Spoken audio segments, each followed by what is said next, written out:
My research focus is on cannabis for medicinal and agricultural applications, breeding new varieties of hemp, as well as developing markets for hemp products. There's 3 different avenues that could take. It could be for grain, fiber, or metabolites. Fiber is one of the oldest uses of the plant. It's been used for thousands of years as a textile. It's very lightweight, but it's very strong, so it's being used to replace things like fiberglass. The herd's being used for more things like hempcrete, which is an insulation type material that can be used in buildings. We're working on getting that so it can be allowed in buildings in the United States. There's a whole number of things that can be made out of the flower. There's a lot of flavoring things. A lot of terpenes are very similar to herbs that we know have medicinal benefits. One example being linalool, which is the predominant terpene found in lavender, which is kind of a nice sedative type compound.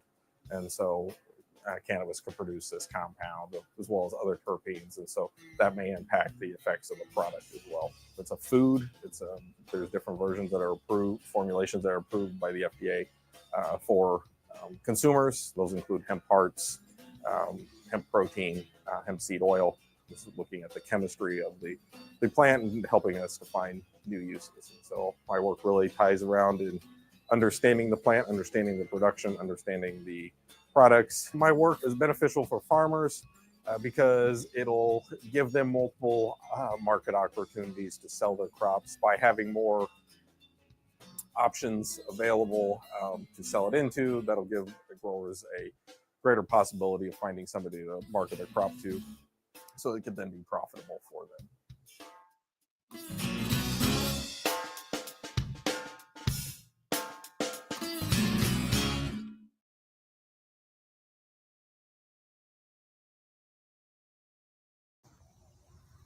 Hello, I'm Dr. Craig Schlettenhofer at Central State University, and we just received our university license from the Ohio Department of Agriculture to be able to research hemp in the state. And so today we're going to be the first university in the state of Ohio to plant industrial hemp seeds.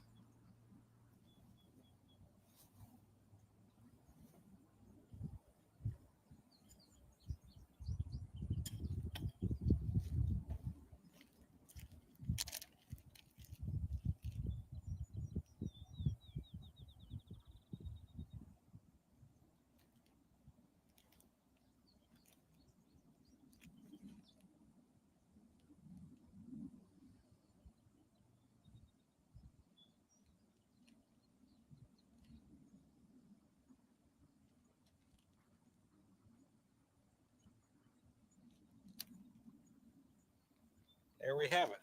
The first hemp seeds planted in the state of Ohio by a university.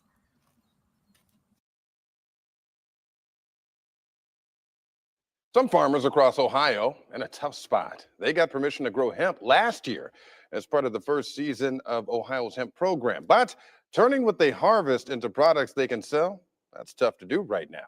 Kevin Berry has been following the state's hemp industry rollout. And in this News 5 original, he explains how Ohio's first year growing hemp is an experiment for everyone.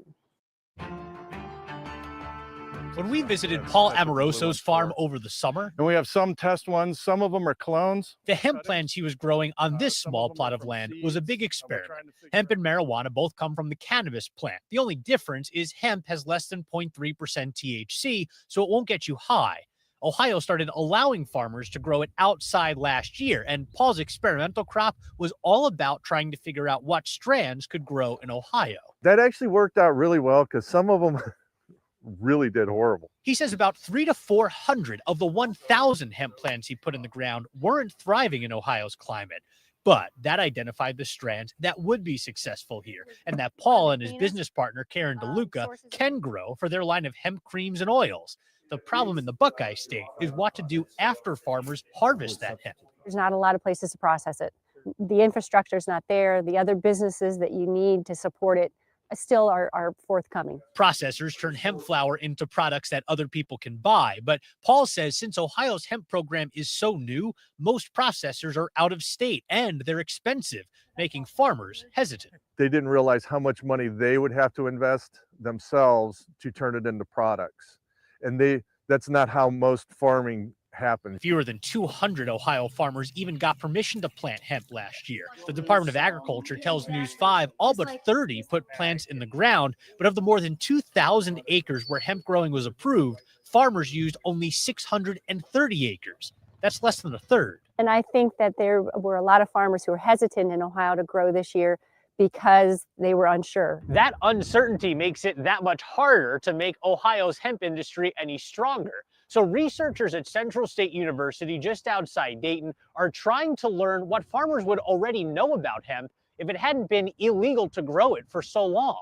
That's why we're at this really fundamental stage in agronomy and trying to figure out what the crop needs. Dr. Craig Schledenhofer and Dr. Brandy Phipps received federal grants to learn more about hemp plants and how it impacts the soil it grows in, and how hemp products impact our bodies, too. We do not have the data about what is in these products to start with, and more importantly, what is in the products when they're smoked or when they're vaped. Even though there are hemp products for sale right now, the researchers say they don't take a stance for or against hemp. They're just filling in the knowledge gaps for the federal government and farmers like Paul and Karen. Our goal is to be part of the hemp industry in every form and fashion. In Cleveland, I'm Kevin Barry, News 5.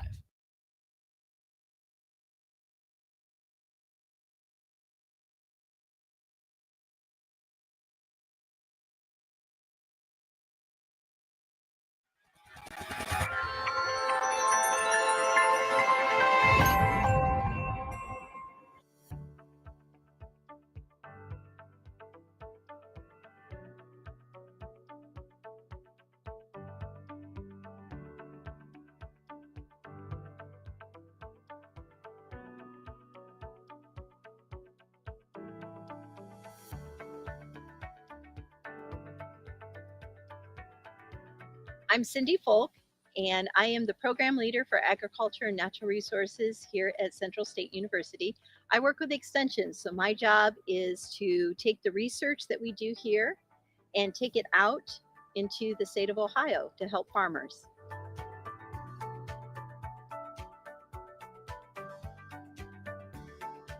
At the field day, we invited farmers who were either growing hemp or were interested in growing hemp. And it was so important for them to interact with the researchers, because the researchers have a lot of knowledge as far as how the hemp is grown, how to make selection of the hemp, and some insight on the uniqueness of growing hemp in Ohio, which we haven't been growing in Ohio for decades.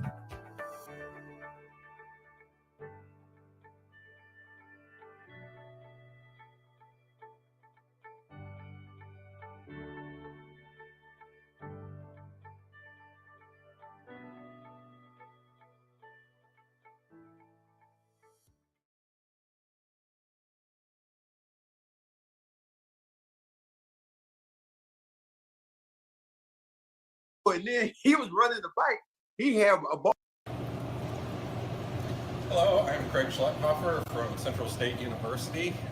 We received our university license from the Ohio Department of Agriculture today to grow industrial hemp under the new program. And so we're going to be planting some seed in the greenhouse. We're just in the field planting seed outside, and so now we're moving inside.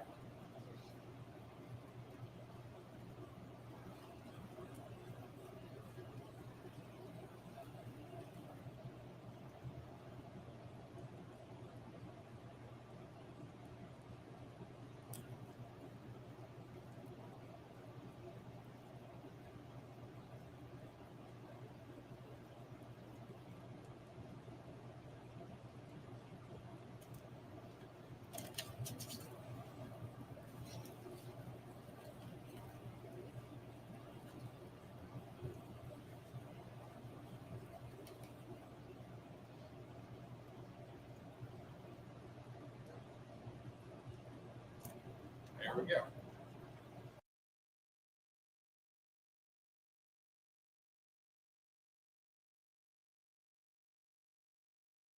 However you book, first check Kayak to find great deals and filter out.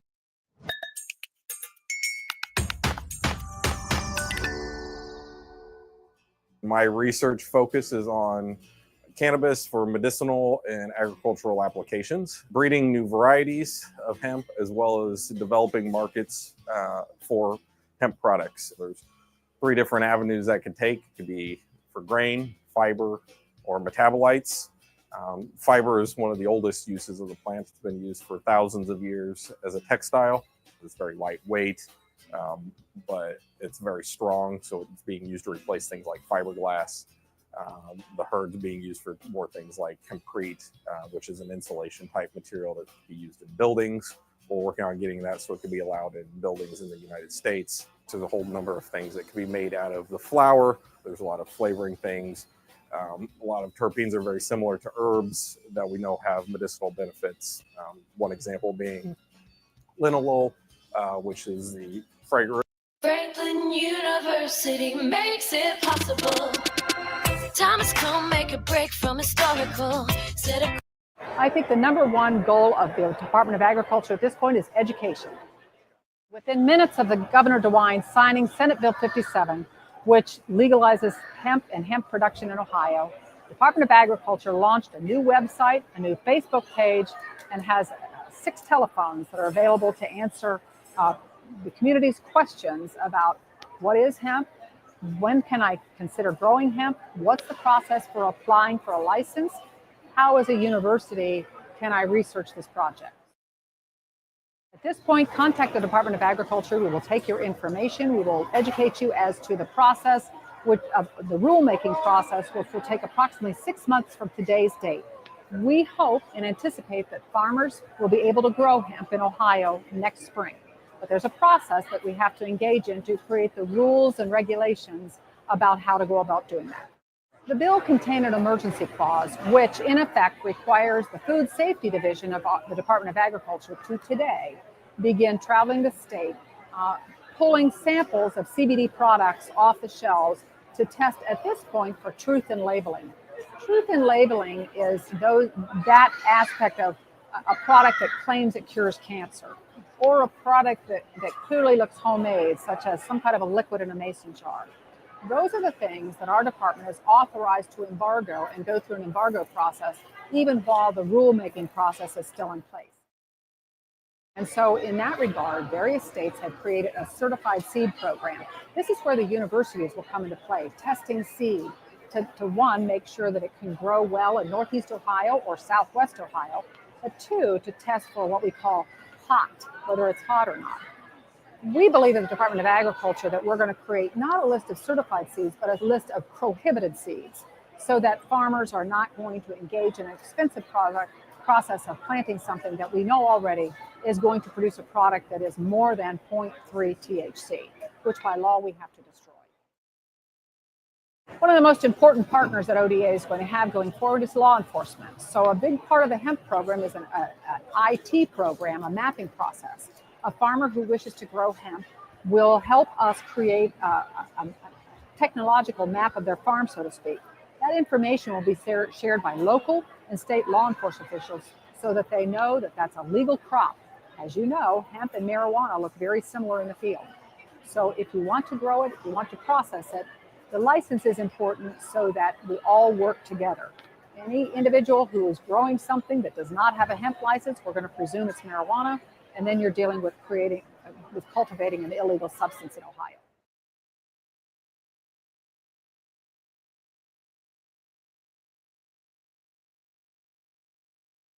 Hey, it's Dustin from Green Method Farms and co-creator of hempfarmingacademy.com. In this video, I am going to show you how to farm industrial hemp using the farming methods that we used this year. So stick with me.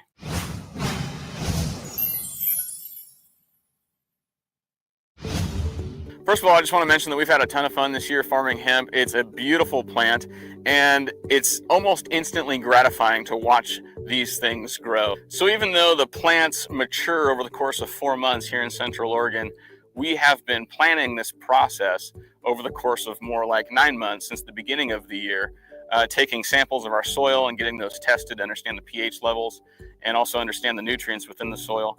And then it took some time to till the soil and get it right so that we could lay our plastic and our drip line and eventually plant in early June.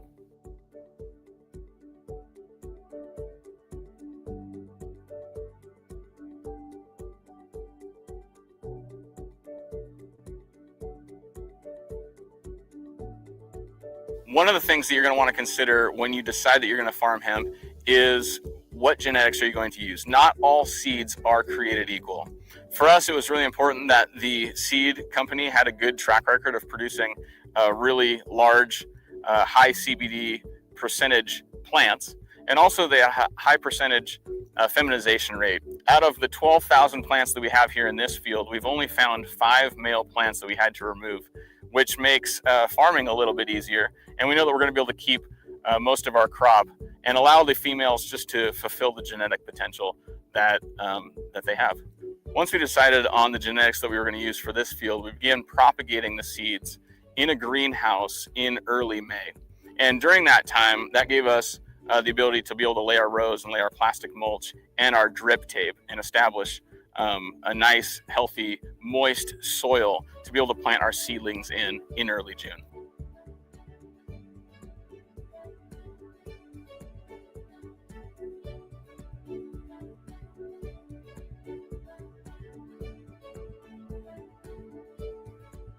When it comes time to plant your seedlings into the ground, you want to get as much help as possible. We got about 7 or 8 people on planting days to be able to help us, and we utilized a water wheel transplanter, which is an implement that goes on the back of a tractor, and it has 2 seats where 2 people can sit, and they will drop their seedlings into holes that are created by the transplanter, about 4 acres into the ground each day. Sometime mid to late July, the plant is going to transfer from the vegetative stage to the flowering stage, and it's going to really start focusing on producing flowers for the rest of the season.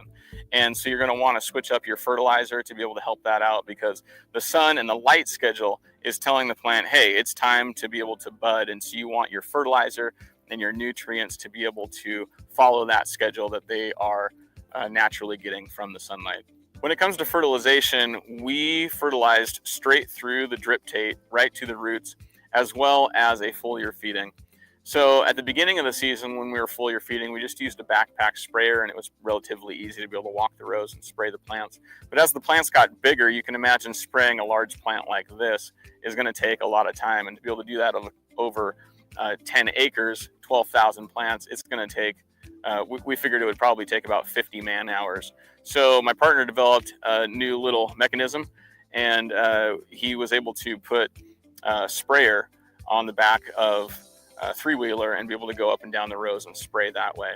So that brings up another point, because we spaced our rows 8 feet wide so that we could drive a 3 or 4-wheeler down without any problems. Some people don't like to do that. They like to, maximize their land. We have a lot of land here, and so we figured, why not space the rows out really large so that we can drive an ATV up and down the rows. So in a week or 2, we will be cutting and drying the plants, and we'll take a combine that has been modified to be able to keep the really light stuff and get rid of the stalks and stems, so that we can have a real nice homogeneous biomass that we can send to the extraction facility to have the oil extracted from these plants.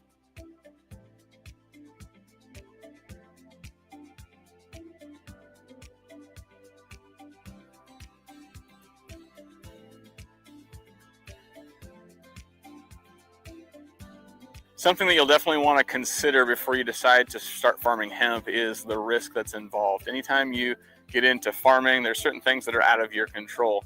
For instance, about a month ago, we had a major hailstorm that swept through the region. Hail the size of gumballs, and it absolutely ravaged this field and many other fields around us.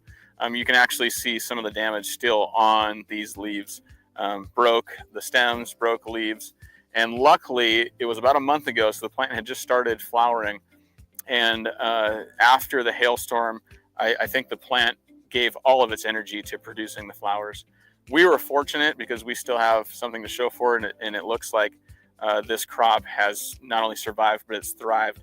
But there are other farms in the region that lost everything. They had nothing but sticks and stems left in their field. So you definitely want to consider the risk that's involved, because there is a lot of risk in farming. And that's why I've created a couple resources for you. The first one is a free PDF that is a hemp farming timeline and budget planner. So on this PDF, it'll go January through December, and it'll tell you the things that you need to be doing each month during that month. And it'll also show you a per acre budget so that you can plan your financing for your hemp farm.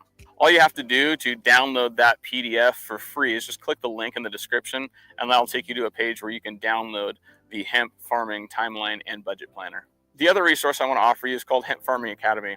Hemp Farming Academy is an online video course that takes you step by step from field preparation all the way through harvest when it comes to farming hemp. I've partnered with farmer Tom Lauerman on this project. Mastermind Cannabis, Ohio Cannabis Live. We here to unite. Let's light it up. Ohio, where we roll high, big whips, big vibes, big joints, big blunts, buck out loud for life. From 216 to 614, we keep it lit. 330 and 740, we the ultimate. Nothing but that loud pack, the pride of the from space. Not light. Here for Ohio Cannabis Live. Welcome back to another live stream. Thank y'all for coming here. If you're new to my content, please do me a favor and hit the like and subscribe button right now. And if you're watching me on Facebook, we are streaming live on Facebook at the same time. We've been doing this live streaming since 2019 with multiple followers on multiple platforms. Today, it's Friday, May 23rd. I'd like to know what you're medicating on. If you're watching this from Facebook, if you're watching this from YouTube, it's a Memorial Day weekend. So I got our little patriotic flag out. So I'd like to thank all of those who have served. Thank you for your service. We do appreciate you and we do salute you. And we wish you a great Memorial Day weekend. Unfortunately, it's cold and windy right now here in Ohio, here, at least in Columbus, Ohio. In the comments, please let me know what the forecast is in your area. You know, we definitely have this weird thing going on with Ohio and the weather, and it is crazy. Also, do me a favor and share this video. Today we have very important news, very detailed information that I have put out on my website, ohiocannabislive.com, as well as we're going to discuss this here on the show. So I want to make sure everyone understands this information, you know, and I made sure that I put the official notice on here. I gotta adjust something here, so give me just a second. Gotta go off camera just a little bit. Couldn't see my comments, so I had to raise the monitor up a little bit. Hey, Lynette. Yeah, so I'm gonna go ahead and put this post in there for you and pin this to the top of this comments here. But we also have a goal here to get some super chats. In order for our channel to receive any type of monetary payout, we have to reach $100. We're currently at for this, and this is every 30. We're at $37. I don't know if it's going to let me show you that. It should. Okay, we're at $37 and my camera doesn't want to cooperate, but we are at 37. We smashed it last time. We got to $192. I'll share that with you. We almost paid for accounting. I mean, you wouldn't believe what you have to worry about once you get so far into all of this stuff that I have to worry about as Ohio Cannabis Live, and we are Ohio Cannabis Live. So I have to worry about all of us, not just me anymore. Just all these different things. Make sure all these things work smoothly. I had to go out and buy new microphones because other microphones just wasn't getting it. Y'all couldn't hear me, and I was getting frustrated. So again, share this video. We have a lot of information we would like to go over with people and let them know exactly what's going on. So, like, you know, again, I just want to start off again by thanking all our veterans who have served, regardless of what branch service you serve with. Thank you again for your service. And I would love to know if you're going to do any cooking out this weekend. Make sure you let me know. And if we can reach our goal for our super chat or thanks, I will do a special giveaway. So I'm putting that in there. I usually have this part already done, but I'm a little bit behind. And that happens sometimes.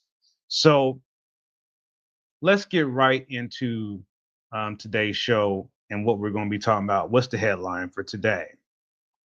The headline today is the purchase limits will change on June the 4th. So what exactly does that mean and what does that look like for you?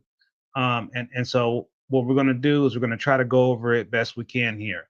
So the new limits, and this is really just what it's supposed to be as it was passed in issue 2.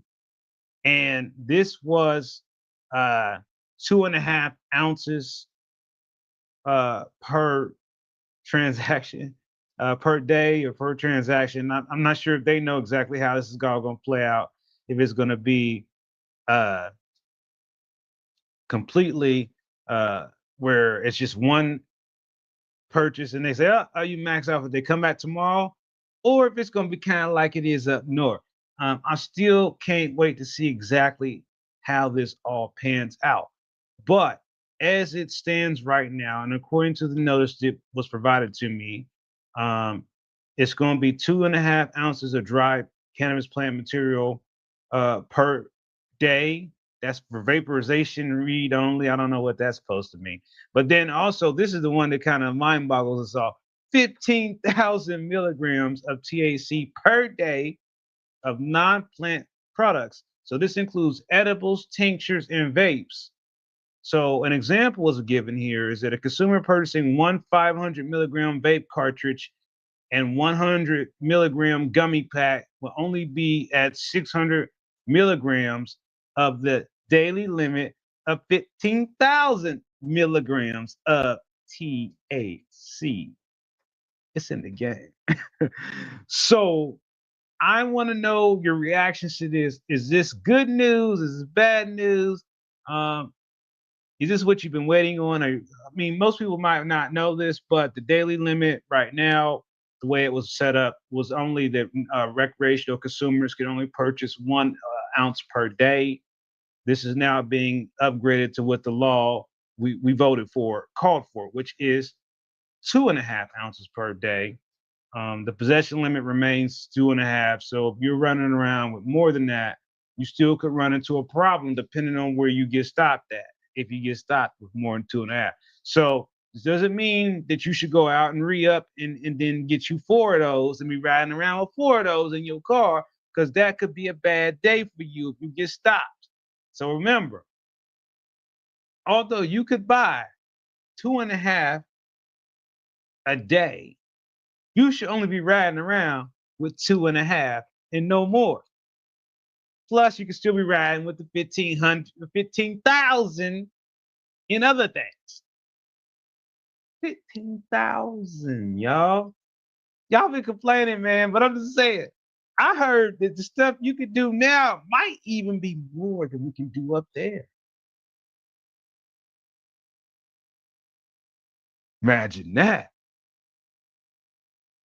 What you say out there? 15,000 milligrams of THC.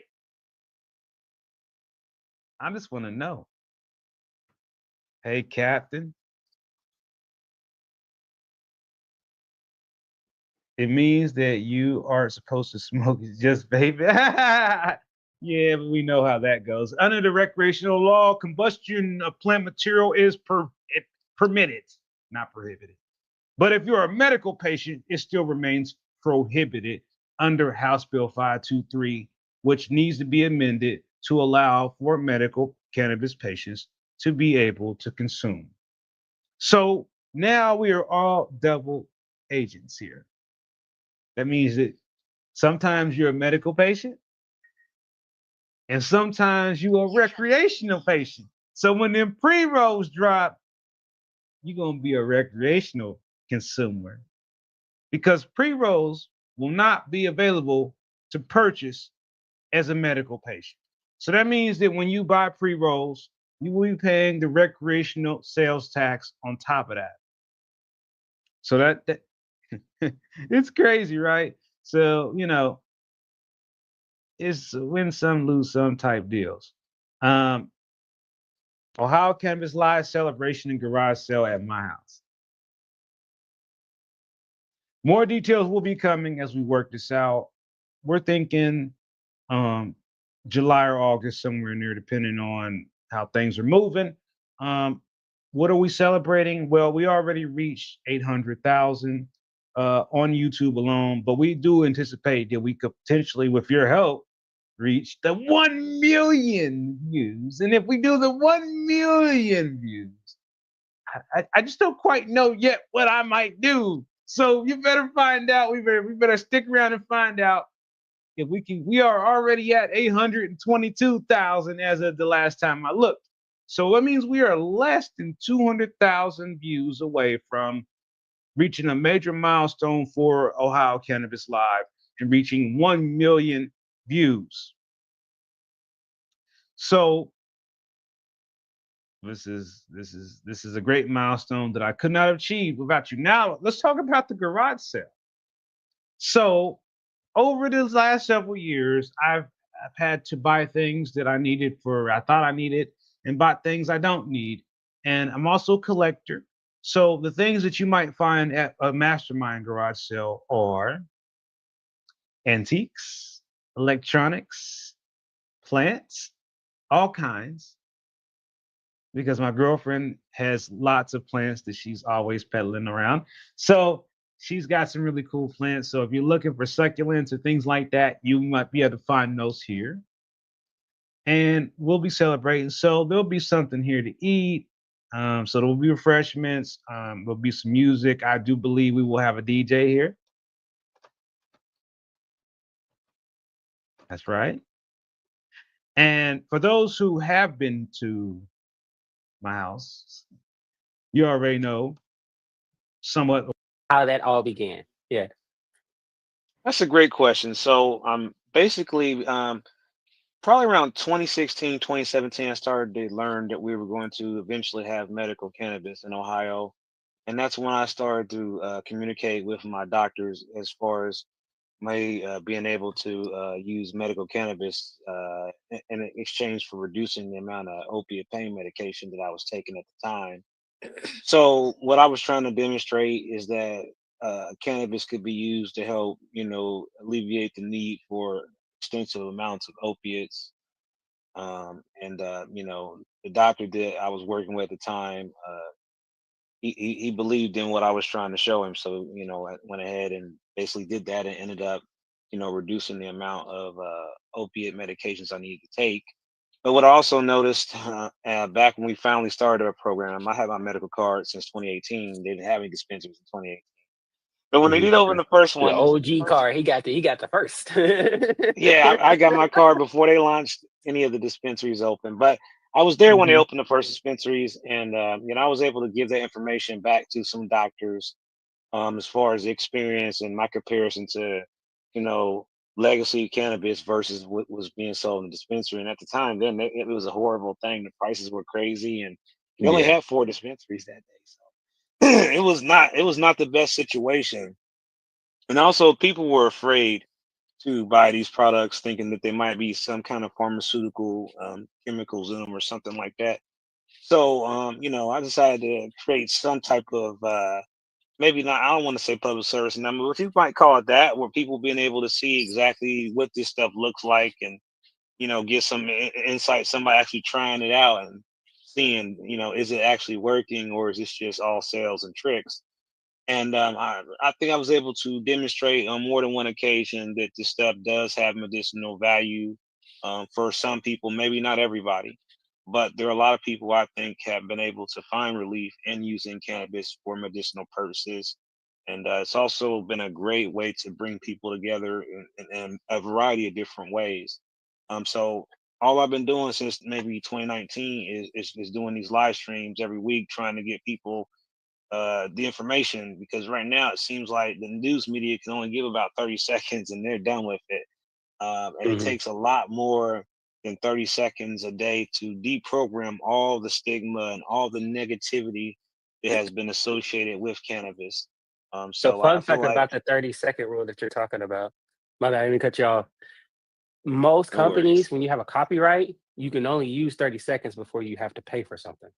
Yep. So that's why a lot of the media companies actually do that. That's why you don't actually see a lot of coverage, because if they're not paying for the coverage and it's just something that they're covering, they're not gonna, you know what I'm saying, not gonna give it any attention. That is a thing in media. So I'm sorry, go ahead, continue. No, I mean, and as far as that, that's another thing. I'm glad you brought that up because that was something else I had to do at the time was get involved with the media, and do interviews, and that was kind of a new thing. You know, actually talking to the news media about my situation with the brain injury and why I wanted to use cannabis for medicinal purposes. And actually, you know, one network in particular seemed to keep interviewing me over and over the years, which is great. And I've even done interviews in Cincinnati and Dayton. I'm from Dayton, so that was pretty cool. Get to do news media interviews with the news media in Dayton, even though I don't live there anymore. But the whole thing the journey has just been trying to help other people figure out how to navigate because right now they don't really have a good roadmap. There's no handbook per se of how our medical cannabis program should operate. It's just these rules that right now with recreational being activated don't make a whole lot of sense. And I think that's kind of something we need to try to work towards is getting everything kind of balanced out now that we have recreational and medical. Yeah. So how did it become a part of your personal journey? So how did it become like for your personal advocacy? Like how did you realize like this is the thing that you wanted to pursue and push? Well, I hate to say something like, you know, one of those divine moments, but it really was something like that where, you know, I started to realize the disparity in people not understanding how to get a medical card, why they should get it, and trying to just help people in general. And in my family, that's kind of what we do. We always try to help people. So that's kind of something that's instilled in my personal values. I never could have imagined that I would be out on a mission to help people get access to medical cannabis and help guide them to, you know, what they need to know to get a medical marijuana card through the doctor. And many different times we had these people that didn't even know that it was virtual. So it was a lot of helping other people and seeing that there was not a lot of people doing that. Everything was just, you know, maybe it's in a big city, there's people doing things, but in these smaller communities, like let's say Canton or Dayton or Springfield or Lima, there seems to be these gaps where people aren't being able to get access or information. I think that's what made me really realize that I had to keep going for the longer duration than I had planned on initially. And I thought when I started this, I was just going to be doing product reviews, but it definitely evolved from product reviews. And I'm still doing those. I've got to do a product review here shortly for something somebody sent to me, so there'll be another video coming soon. So you know, it's never seems to end. It's like more and more people are looking for this information. Even some of the hospital people are interested in getting more information about how this is working and helping people. So there is a very strong movement within Ohio, within the medical professional community, to get more information about how cannabis is helping. Yes, and I'm glad about that. I feel like the community in Ohio is very active, like you said, and it's very exciting to see because it's just the beginning. What was the spark behind creating Ohio Cannabis Live? Did you imagine it becoming what it is today? Another great question. So, and ready for it. Originally it wasn't. It before Ohio Cannabis Live, it was Ohio Medical Cannabis Group. I also founded that too, and our website is OhioMedicalCannabisGroup.com. When I created Ohio Medical Cannabis Group, my goal was to, again, trying to help people navigate the medical cannabis program, help people get their cards, help people interact with the board of pharmacy at the time, that kind of thing. And I was hoping to eventually make that more something like a nonprofit, but start thinking, well, this is only going to be for medical, and then when rec comes, then this is going to be like defunct, obsolete, or something. I don't know. So then I started thinking about it, and I was like, well, how can it be different than what everybody else is already doing? And you know, at some point, I got to thinking, you know, how can I make something that's easy to say, easier, and then this is before AI. We didn't have Chat GPT or anything at that time. So this is really like thinking and then human searching. conversation. Yeah. So it was, so you know, and it's something in me is like, you know, what I kept telling myself is that what I want to do is go live and give people more of a live perspective of what was going on than just a bunch of pre-recorded videos. And somehow I just ended up becoming Ohio Cannabis Live. That was June of 2019 when we started it. And Mhm. at that time, it was, after already establishing Ohio Medical Cannabis Group, and it had its own separate community, its own separate Facebook website. It's still there. I mean, so that was kind of like the first thing, and then that later, I had to have something that what I thought would be more universal, and then how do you make it stick out? And I thought live, and I went on the internet, and the website domain was available, and I was like, wow, Cannabis Live, and there we are, and from that point on, it was like, now you have to pay for this website for the rest of your life. Um, once you create something that important and it has that much of an impact, now you know that you got to build with the website company for the rest of your life. Mhm. Yeah, Mhm. now I have 15 websites. So just imagine what I just told you, and I gotta worry about that times 15. That's So like it's like virtual real estate though. yes, yes, yes. So, Yeah. I mean, I own OhioCannabisDispensaries.com, for example. Wow. Mhm. So yeah, I mean, it was open, it's available. Wow.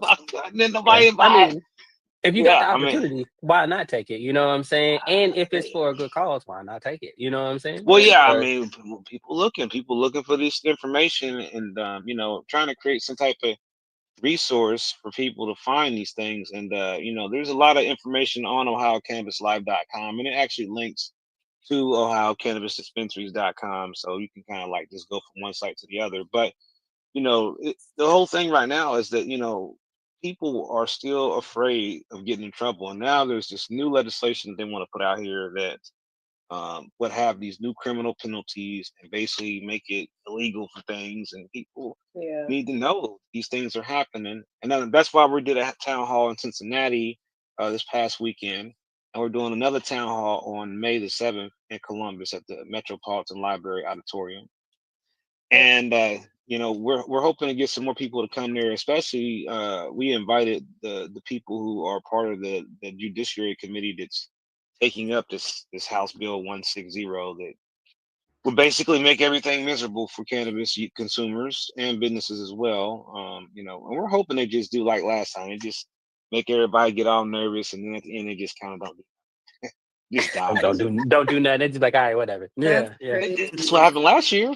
I mean, the Senate passed Senate Bill 56, and that happened. This is passed, and but that means nothing unless something passed in the House. So they'd have to pass it and reconcile it and all that kind of stuff. And those folks never get along like they say they do. Mhm. So they'd have to come together on something and we still got to be able to stop them a little bit and say, hey, what about this? What about that? And I think that what I heard in the first hearing is that there is some people that want to throw some common ground in there. Like it seemed like the guy that's sponsoring House Bill 160 might be willing to listen to some things, but other things he seemed like he's got his mind made up. He's gonna do this. Maybe some people need to talk to him and help change his mind. That's Yeah. what I can think of. Just talk to them as much as you can. As much as you Well, can. this goes back to the whole education thing that really drove me to create Ohio Cannabis Live. I Mhm. did it specifically at a point to just keep putting information because I knew people were afraid of the products, and so somebody had to try this stuff out, take one for the team, and that's kind of what ended up happening, and sometimes I got to go inside the facility and film what's going on in the facility and show people be kind of like how these things really happen, and it's not just somebody growing it in the backyard or in the basement or something.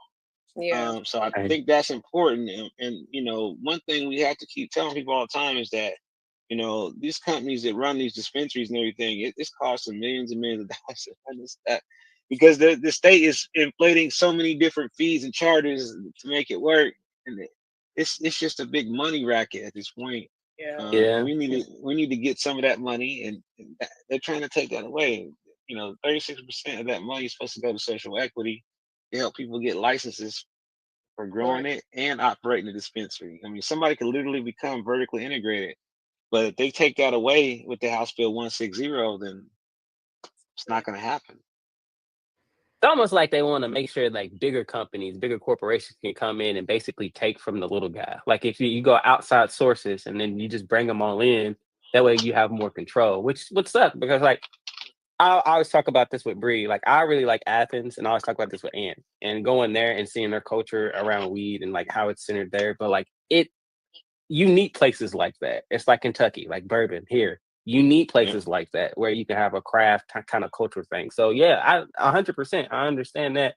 Speaking of growing in grow houses and filming the grow houses, you've done a live stream at 420 on Friday since 2019. Right. How do you develop the style? How do you develop the consistency? How do you do it all the time on Fridays? Another great question. So one thing that I learned is that well, first I actually went to the Ohio Media School and got trained on TV, radio, Okay. and Okay. All broadcasting. right. So Okay. My fellow media this guy. Hello. well, this helped me enhance my production, how I streamline the process. You know, when you're doing a lot of things by yourself, you have to figure out a template.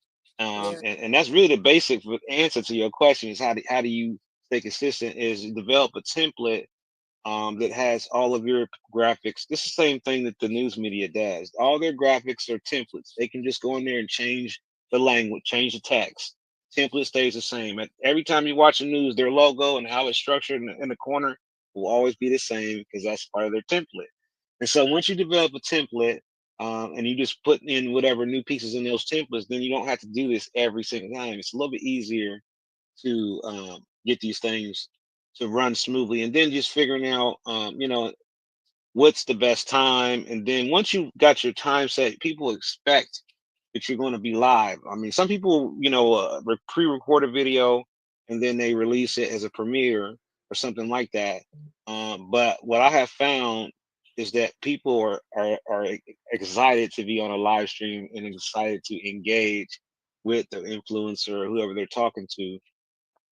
So this is something I've learned is that people want to engage, and that's a little bit hard to do sometimes when it's just already pre-recorded. I mean, unless maybe the person's watching it during the premiere.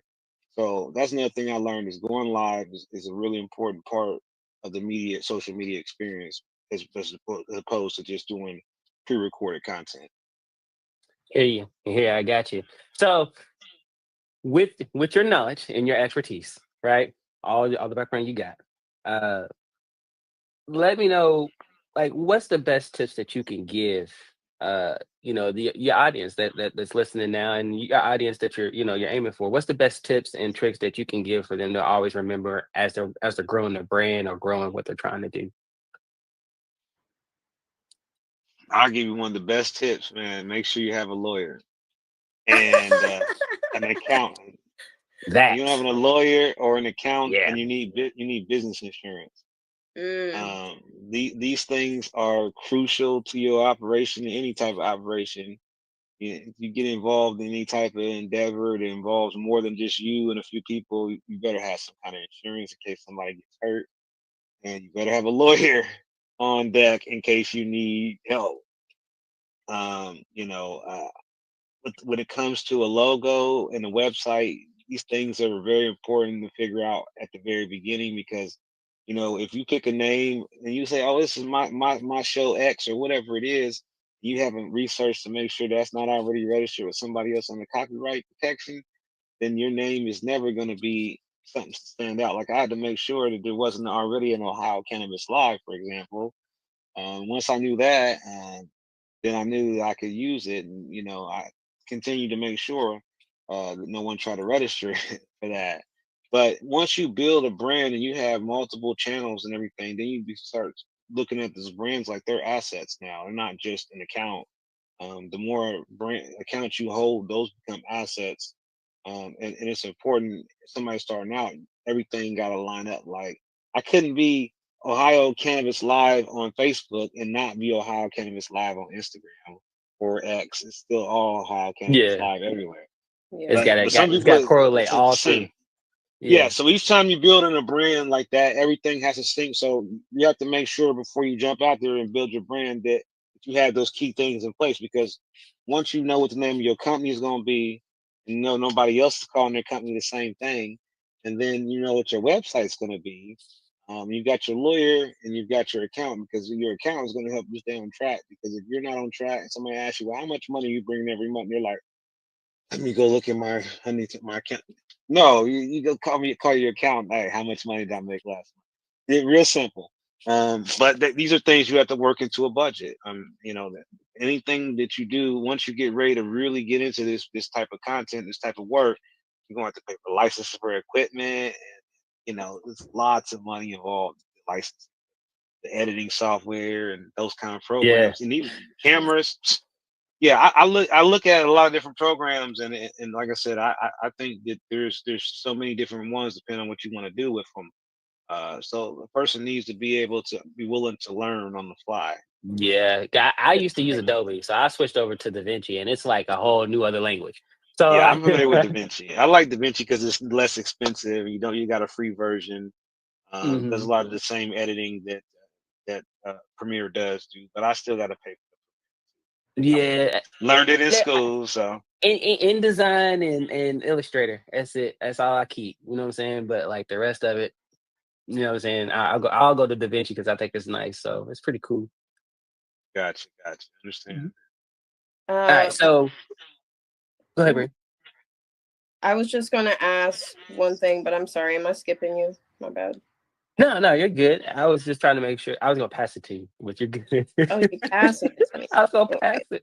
bet. Caught it. All right, There bet. you go. So, Anthony, you've reviewed products, you've toured dispensaries, and educated people on legal updates. What have been some of your most impactful and memorable moments doing that work? Okay, that's a good question. So I think one of the more impactful things that I believe that I did was the Ohio Cannabis Expo. I think the first one I did, we brought people from all over the country who were interested in learning about the legal cannabis space in Ohio. I do believe that we did these card drives in small places like Waverly, Ohio, try to help people sign up to get their medical cannabis card. I think that was really helpful because sometimes, like I was saying earlier, a lot of small town folks get left out about getting this information so they can get their card. So we definitely met Right. some small town folks and were able to help them not only get their card, but we was able to help them get their card for free. So that Nice. was like That's pretty. awesome sauce. Like it had been something I had wanted to do for so long. But to be able to actually do it and help somebody actually get their medical card for free. I helped a lady who had cancer. That was a really big deal because like I said, I know how hard it is. When I first started, it was like $400 to get a card or something like Yes. that. Yeah. Yeah. Plus the state fee. So Yeah, it that's was Yeah. now it's under $100. So That's I steep. mean, yeah, I mean, it's changed a lot, uh, and that's the thing people don't even realize that some people are still paying these crazy prices because maybe Yeah. they got in with the pain management doctor or something of that nature. And so that's another reason why I think again we have to still keep reminding people what's right and what's wrong because a lot of times people just get taken advantage. Very true. Okay. So we're moving on to community advocacy and activism. yes. So you recently testified at the Ohio Senate on new Mhm. legislation. What was your message? What was you passionate about speaking when you were talking to him? And what was your biggest thing you wanted to communicate? Okay, fair question. So this is in reference to the testimony for opposition of Ohio Senate Bill 56. It was just recently passed in the Ohio Senate, and this particular bill was designed to further restrict and amend the Issue 2 law. Some of the major things that they wanted to do in this law was to reduce the amount of home grow plants from 12 per household down to 6. They wanted to lower the THC potency down from 90% to 70%. They wanted to ban sharing. Let's see how bad. They wanted to eliminate the delivery. They also wanted to take away the social equity provision and also the community fund. And they want to take the money and put it in the general fund or else give it to the police. And these are just the ones I know, like off the top of my head right now. I mean, there's about 40 different changes in Senate Bill 56. Yeah. But it also it ignores some of the new methods of consumption that were in Issue 2 that we have never had. For example, like inhalers. That's something that's in our law. People can get inhalers, but we haven't had anyone bring any to market yet. But it is something that is an issue law. Delivery is in the issue 2 law. We just don't have a framework for it. So in order for us to be able to get delivery working, all the law says is that it has to be delivered by the dispensary that it comes from. And that's kind of all that's there. So they didn't really work out a framework on how delivery should work. That would be something probably Division of Cannabis Control would have to figure out. However, I mean, at the end of the day, it was a testimony. It was basically just trying to make sure that the legislature know that people are definitely against these changes. I mean, people do not want to lower the home grow count, and then certainly when it comes to reducing potency, this makes it harder for people with cancer to be able to medicate properly. And those folks need higher dose THC than some people, so they need that 90+% potency for pain. And I know this. And so we don't want these diluted products. And then just the restriction on the home grow. I mean, they've been trying to restrict the home grow. They keep thinking that joints grow on trees, and that that people are going to be just taking joints and sharing them with the black market. Just such a misinformed information about how cannabis grows and how it works. And at the end of the day, another thing that I was trying to hit home is I wanted to personally come there and try to invite the members of that committee to a town hall meeting to hear what some other patients and consumers had to say. Not for me to get yelled at, but just this testimony thing is very difficult to do. It's hard to get into the state house. It's very intimidating for some Yeah. people, and you still got to go past the state trooper to get in. So Yeah. it can make you feel very uncomfortable, like anxiety for sure for some folks. For sure. So I think that trying to bring these legislators into another setting that is 100% safe and secure, but also less intimidating is better than people feeling like they gotta like figure out how to get into the state house, which is kind of like a 4-dimensional fortress. Yeah. That Yeah. it is. For Do you sure. ever?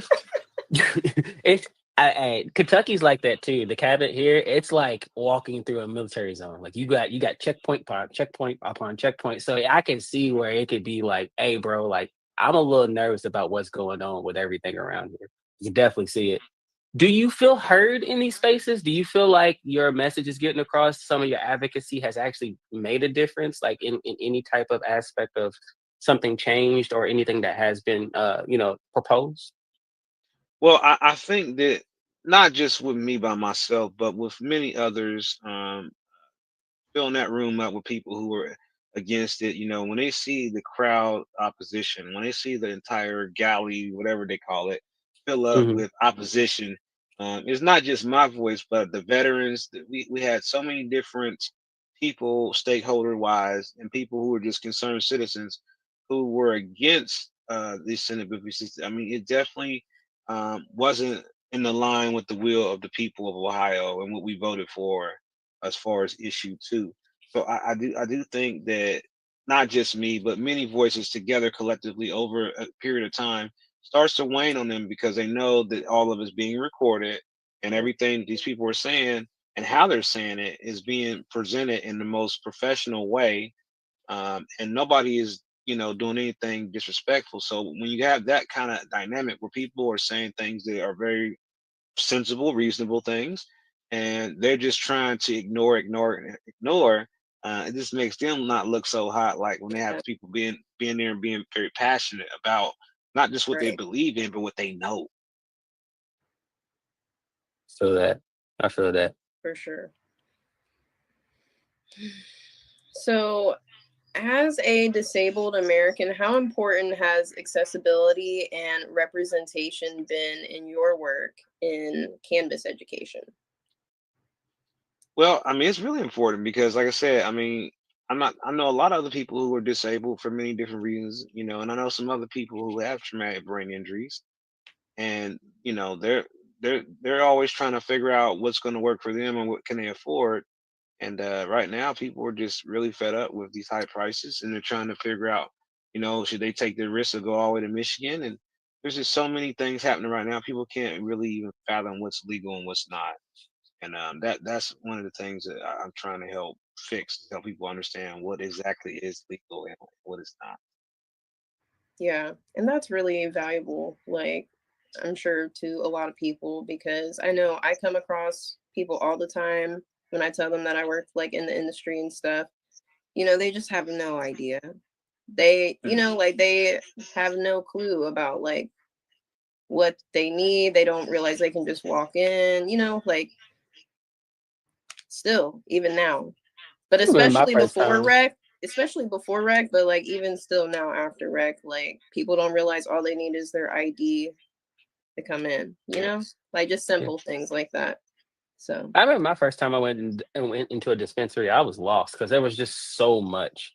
And like having somebody explain strains to me, I was like, I didn't even know there was this much. Like I had no clue. Like I had no clue there was Yeah, this much difference. it's a like, lot of stuff like, out there. It like, is.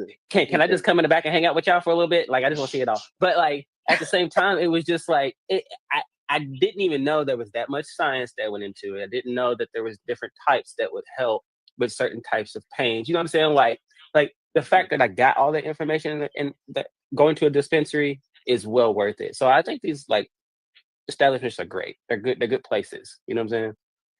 for sure. Yeah, yeah. I mean, so we have over 126 open right now. There's supposed to be 145, and then all those got extra licenses. So it's gonna be like 300 dispensaries, or 300, almost 350 dispensaries. It's gonna be so Yeah. many dispensaries. I mean, Detroit. I mean, Michigan. They got like 800. So Oh we my got a God. long way to go to catch up to Detroit. Yeah. Yeah. So let me ask you this. 800. We're gonna shift and center on the cannabis expo and talk about your vision for that. So how did it start and has it had a huge impact? The Ohio Cannabis Expo definitely has had a huge impact because, the goal with my expo was to bring the cannabis community together and to bring a variety of people to the same space. And we were blessed to work with the Hilton last year. And that helped us out a lot, just having a venue, a high quality venue to bring folks together. And we're able to get license holders, actually CEOs, some of these companies to come and speak to people directly. And I think it provided a great business to consumer and business to business opportunity, which kind of made it a little bit versatile because a lot of times some events are either business to business or business to consumer, but ours was basically both. So you had the best of both worlds. It was a great network opportunity for people in the cannabis space, people who were trying to get in. And it also gave people exposure. We had people that, like I said, were coming from all over the country, as far as New York, Michigan. We had people come there. We had a variety of guests come to our first expo. The one in the winter was a little bit tougher just because of logistics and whatnot. And I think that hotel, the location just wasn't prime for what we thought it was going to be. And it just got to be in, maybe too fancy. But at the end of the day, I think that the vision remains the same, is to still have another expo here in Columbus, which we've already pretty much found a place to do it at. We're just still trying to think, we want to see what the legislature is going to do, because something else within that legislation is related to having to get a permit to host cannabis events. So we're trying to wait and see what exactly the legislature is going. I want them just to do whatever, get it over with. I mean, because if you're going to Literally. do it. Yeah, I mean, I don't like to Just let wait us all know. year long. Yeah. Yeah. Yeah. So, I hear we you. got a preview. We seen what they wrote out, and the main concern is this thing about smoking in your car, going to jail, and having to pay a fine, and losing your license. This thing with the unemployment, where you can get fired from your job over cannabis, and then you can't get unemployment. Yeah. That's not good. That's silly. Yeah, so I mean, there's a lot of little things to unpack, and so I always tell people if they really want to know it and read it word for word, I do have it on my website linked in there. You can just go to my site, and like the last 3 blog posts, I'm drilling it down because like it's just so much, to process. Start reading, it's like then they may never even pass. Next year they do the same thing. They did it last year. We're gonna go through this whole thing. We'll be doing another interview. Well, they did it last year, but they might make it, and so we have to keep acting as if we think they're going to pass it. Yeah. And so, right now, like I said, I've been just trying to focus in on the town halls more than the expos right now. But the next expo will be in Columbus 100%. And, we're hoping to still do the same thing as far as connecting the business side of it to the consumer. Because that's really what's happening right now, is this disconnect where these companies are not really familiar to the marketplace because those names, those brands they got right now, they were so restricted when they first started these companies. When we first went medical, a lot of these companies are now rebranding and changing their names, changing their logos. So it's making it even more confusing to figure out what company is which. Like, is this a new one, or is this the same people, or it's the same company? So that's why I think there's a lot more work to be done as far as those expos and as far as the town halls, as far as getting people opportunity to speak to some of these other people involved in it, and some of these legislators as well. Okay, wonderful. You're kind of going into my next question. So, so the question was, what's your ultimate vision for it moving forward, i.e. the Ohio Cannabis Expo, and any goals or additions you're hoping to bring to the next one? Well, for the vision with the Ohio Cannabis Expo is to continue to have not just one here in Columbus, but to continue to have them in different cities all over the state. And because a lot of times, people can't travel. Well, my neighbor just started up this early, so it's gonna probably get real tense up here. But yeah, he got the Corvette and the Harley. When he started stuff up, and it feel like Earth is shaking right now. But no, the idea is to have multiple expos. I don't want to call it a traveling roadshow of expos, but I think that it's important to be able to have them in different communities and not just be stuck in the major cities. That's why we did start the first one in Canton. So the vision I have is more expos in multiple cities, and hoping that we'll have people that kind of like help co-host it, so I don't have to do the whole thing by myself. I don't want to say the word affiliate, but something like that, where we got people that say, okay, we're in this region, we're doing the expo for the Southeast and North, something like that. So yeah, I think just to keep remembering that some people can only go so far, and it's like saying, hey, meet me in Columbus, when the person's 3 hours away, they can't make it to Columbus. That's 6 hours round trip for some people, and they may not be able to physically go that far. Yeah. So that's why I think it's important to do it. I hear you. All right. So we're gonna jump out of that. We're gonna come out of some of the questions there, and we're just gonna go and do some different stuff. My question to you, man, is: do you like superheroes?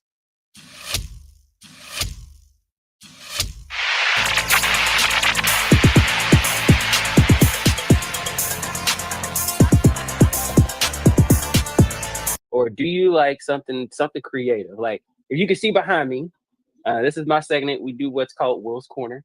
And I'm just going to ask you a couple, either some nerdy questions or some comic book oriented questions. If you know, my first question would be: do you have a favorite superhero? Favorite superhero. So this is a tough question for me, because it's like, are we talking about DC or Marvel? Oh, are you a DC Marvel fan? I like both. You like both? I'm a DC fan, so I'm gonna say DC on this one. We gonna go DC. Okay.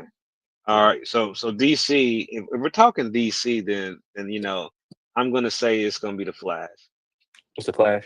All right. Why is the Flash your favorite? Why is he? He's fast. He gets things done quick. If I had that ability, man, I could get a lot done. Yeah. And run through everything. All right. So who's your favorite character on the Marvel side then? That's a much more complex question. I see. People might think this is obvious, but for me right now, I've always liked the Iron Man character. I feel like that's really what kicked off the whole Avengers thing, was Iron Man. So my previous podcast partner is a big Iron Man fan. So like I know a couple people who are like diehard Iron Man fans. They love him. But a runner-up is Black Panther, of course. Okay. Wakanda forever. Yeah. That works. All right. So let me ask you this final question. I'm done. Okay. All right. Who would win?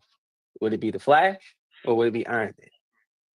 Who would win between the two if you put them together? Who would win in that fight? Well, with the Flash being able to time travel and change the past or the future, I think the Flash would be able to outdo Iron Man simply by just being able to manipulate the timeline. You would think he would be smart enough to figure that out, though? Oh yeah, the Flash is real smart. So yeah, he Iron Man is smart too. I mean, but and he could probably do time travel, but it's much easier for Flash to just run to the timeline. Do Iron it at Man, that he'd have to point. go build some kind of vessel for him to be able to do Iron Man. I mean, what the Flash can just do on his own. Yeah, he has some type of armor or some type of transport or something like that. I hear you. Cool. Yep. All right, well, I'll give it. I'll let you take Flash on that one. I'll take that win because that's a win for us. Okay, and that don't happen very often. It don't. It don't. So, all Y'all right. are teaching me about superheroes now. Like these little segments that you have, Will. I feel like I'm like starting to learn about the superheroes, like slowly Oh, over time. it's a cool little world, dog. It's amazing. It's Yeah. amazing. No, very interesting. I didn't know Flash time traveled as well. Like he's so fast, he's traveling through time. It does That this makes thing called sense. it's like the Speed Force. So he is in himself is the Speed Force. I don't Right. have time to explain it, but it's a whole Yeah. thing. Interesting. Yeah. Okay. Well, we're going to move on to business branding and collaboration. Can you talk about your partnership with Leaves and launching your own brand, Mastermind Cannabis? What makes your line unique? Well, I would say with Mastermind Cannabis, it's all about, what cannabis is going to do to make you feel a certain way, and how's it benefiting you, whether it's helping you sleep, whether it's helping you with anxiety, or whether it's helping you with stress. The vision behind Mastermind Cannabis is to make sure that you're getting a product that makes sense. It's going to help you in a way. It's not just THC. So a lot of the products, a lot of vape carts I had out there, they're sold out right now, but they have CBG in them. Right. As far as working with Benelli's started the whole name, image, or celebrity brand type program back with my brother Solomon with Group Sounds with the chocolates. And so I mean, Bill Williams and the other good folks at Benelli's pioneers and working with people. He worked with Mike Tyson, Whoopi Goldberg. I mean, the list of people that they've worked with is legendary. So it's like just to even be on the same wall with with some of these companies, some of these brands, and Yeah. I'm just a guy from Dayton, Ohio. Is a big deal. So Yeah. I think that it's an opportunity for somebody to be a part of the cannabis industry without having to have all the licenses and everything, and just being able to, help build your brand from a different angle, essentially with white labeling. Yeah. And white labeling is something that's been around for a long time, but just being able to do that in the Ohio cannabis industry is a big deal. And Yeah. I think that Bill is pretty much the founder of that type of strategy, and they've done well. They have a lot of different celebrity brands, uh, Mhm. and that what makes some of their products a little bit more unique than the rest of the market because they have so many different celebrity brands already. That's a good point. I never thought about that, but I didn't know they had like a niche like thing with doing celebrity collabs. Like that's pretty cool, Yep. actually. Yeah, I mean there are There's other some people doing cones. collabs. Go ahead. Go ahead. I'm sorry, I didn't cut you off. But There's some other people doing, there's the Clutch Cookies collaboration, for example. Yes, Buckeye I've seen that. Relieve's doing Willie Nelson, for example, and they've been doing that for many years. So there are a few other collabs that are going on, and there might be a few other ones that might pop up. I know there's the Wu-Tang collab coming. yeah, I was gonna say So the cones for Mike Who are Tyson. they I've seen collabing those a with? lot. So Paragon. Really? So Okay. hmm Oh, yeah. it's amazing. cool to see the hip hop artists get more into the space though too, because I mean it's always been ingrained in our culture. So it's nice to like have them have another outlet that they can actually just participate in, which is dope. For sure. Absolutely. What advice would you give others looking to move into product white labeling? I would say the first thing to do is to figure out what your name is going to be. The name of your brand is the most important thing. What does it mean? And how is it spelled? And how will it be spelled? And what type of logo? Getting the name and the logo are real important steps before you really jump out there. If you don't have a name and a logo, that is not copying off somebody else.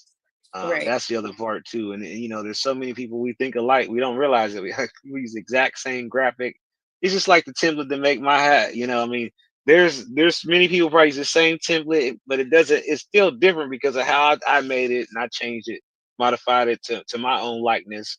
But it's still, you know, there's a dispenser here. He used the same format, and his logo looks almost like a alternate version of mine, even though it says something completely different. We can just that same circular logo type pattern, you know. It was like, you use Canva, didn't you? Like, yeah. So you know, Canva is amazing. I mean, we did, but you know, with AI now you can do way more. And I mean, the new logo AI has created, I haven't shown anybody yet, but they're AI Dope, done probably. Yeah, probably dope. it come a long way. You used to spell everything wrong. Now it then got the spell check fixed now. But I do gotta let y'all know that my time is running out on me because I gotta go back out here and finish supervising this fence replacement. I hear you, brother. I hear No you. worries. All right. Well, Bree, you want to hop into your segment real quick, or do you? Sure. I can definitely do that. Let's do that.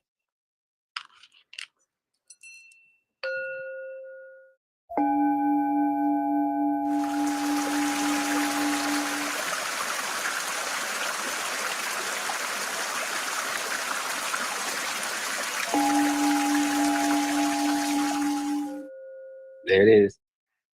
Welcome to the Hemper's house. I'm Mystic Mommy, the Ebony Hempress. And today for the Hemper's house, we're just going to take a moment to be mindful and reflect on our connection with cannabis. So, Mastermind, I would love to just ask you one particular question because you already said that you use cannabis medicinally. So you have a medicinal, you know, relationship with cannabis. You know, some people have a more lax or recreational connection. Some people have a spiritual connection with cannabis, and so on and so forth. So my one question to you is, if you could imagine cannabis as it is a, physical expression of Mother Nature, if there was words of wisdom that maybe the plant was trying to give to us or to your audience, through you, what would you think those words would be? Learn to listen. Learn to listen. Okay. Learn to listen. Just listen. Plant talks, people talk. It's all a way of communication. So listening is real important. And if you don't listen, you miss all kinds of. We folks with ADHD are really bad at that, but I be trying. I try my best. I really do. I know I'll be jumping in. I'll be ready to talk. I know. I hear you, bro. You just put us out there like that. Why you had to put us out like that? I'm sorry, bro. It just be like that because it's facts. Like you got to stay patient. You got to wait your turns.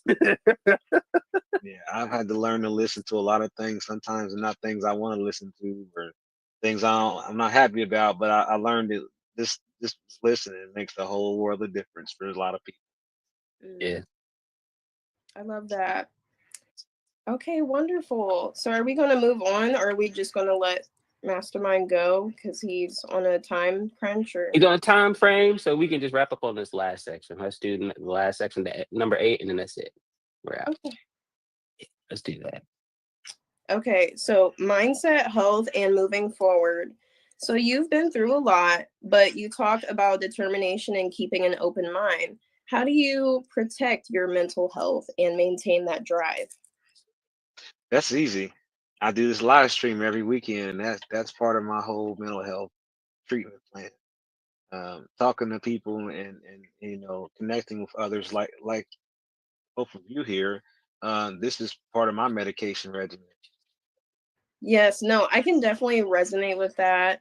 Because I feel like a lot of times I'll get on live and just sesh with people, and it really is therapeutic. Just like You be vibing on lives, bro. You just be out there chilling. I be big chilling. Big chilling. Yeah, chilling. for sure. That's awesome. Doing So a what's live your stream every week's a lot. It is. What's your It's hard to long-term keep goal, up with. brother? I've tried several times, but How many days do you go live, or how many times do you usually go One. live in a week? One. Just once. Once. That's it. One. Yeah, and Months is preparing for that enough. with all the equipment is yeah, preparing for it, all the equipment and all the little things I had to do mentally, and you know, Yeah. it depends. Then like depending on where I'm at, you know, I might be at home, I might be out of town, I could be anywhere. So I could be in the hospital. I mean, sometimes I'm in the hospital too, so like I have to go live from the hospital. So it's a lot. I hear you. So I mean, all right, last question, and then we'll get to wrap ups here. What's the long term goal, man, with Ohio Cannabis Live? What's the long term goal for all of it? What's the whole goal for the whole thing in the next Well, I couple of years? mean, I think the goal still with Ohio Cannabis Live as it continues to get bigger and grow is just to continue to be a community for people to find information and to actually build off of their own. I mean, I think that something else that I try to, you know, put out there is that, you know, what I'm doing, I hope other people will decide to join me and become, you know, cannabis reporters. So I think that there's room for more people to be doing this. We got a few people doing it. But you know, as far as having one network that basically we got affiliates like the news media, that has yet to happen. So I would like to see, you know, reporters in multiple cities and all of them just beam the footage back to me in the studio, and I just edit it, stream it live, and we just go all day. So That'd be crazy. we're working trying to get to the documentary series that will hopefully be shopped to either the Discovery Channel or the History Channel. So that's another vision with it as well. I wish you luck on that, man. I hope it works out. I do. That sounds It's a lot. We got a lot of content that's sitting, you know, waiting to see if we'll be able to use it or not. I mean, there's so many unreleased video clips and bloopers and all kinds of stuff that I got. We know how that feels. You got, man, you got a stockpile. Yeah, I'm almost out of Mhm. space. Yeah. All right, man. Well, That's where can we amazing. find you? Where can we find you? Where can we hit you up? Of course, you didn't talk about it all through the episode, but we just gotta make sure we put the staple on it. No, well, I appreciate you. Yeah, you can always find me at OhioCannabisLive.com. You can just Google search Ohio Cannabis Live. It's gonna come up. You know, I'm on Instagram under Ohio Cannabis Live. I'm on Facebook as Ohio Cannabis Live. I'm on X as OH Cannabis Live. That's still Ohio Cannabis Live. I'm on Reddit as Ohio Cannabis Live. I'm on Discord as Ohio Cannabis Live. I'm on Blue Sky as Ohio Cannabis Live. I'm on Rumble as Ohio Cannabis Live. He's So anywhere everywhere. you look, yeah, we're everywhere, and in between there, we're all over the. Wow. All right. Well, thank you for coming, man. We appreciate you. We really enjoyed you talking. I've learned a lot. And I've learned a lot about the law actually on this podcast. I didn't know like the specifics and stuff. So thank you for that. I appreciate you. And I'm pretty sure our viewers will appreciate that too. So All right. Well, thanks for having me. Y'all have a good rest of your evening. Thank too, you brother. so much. Have a good one. Bye.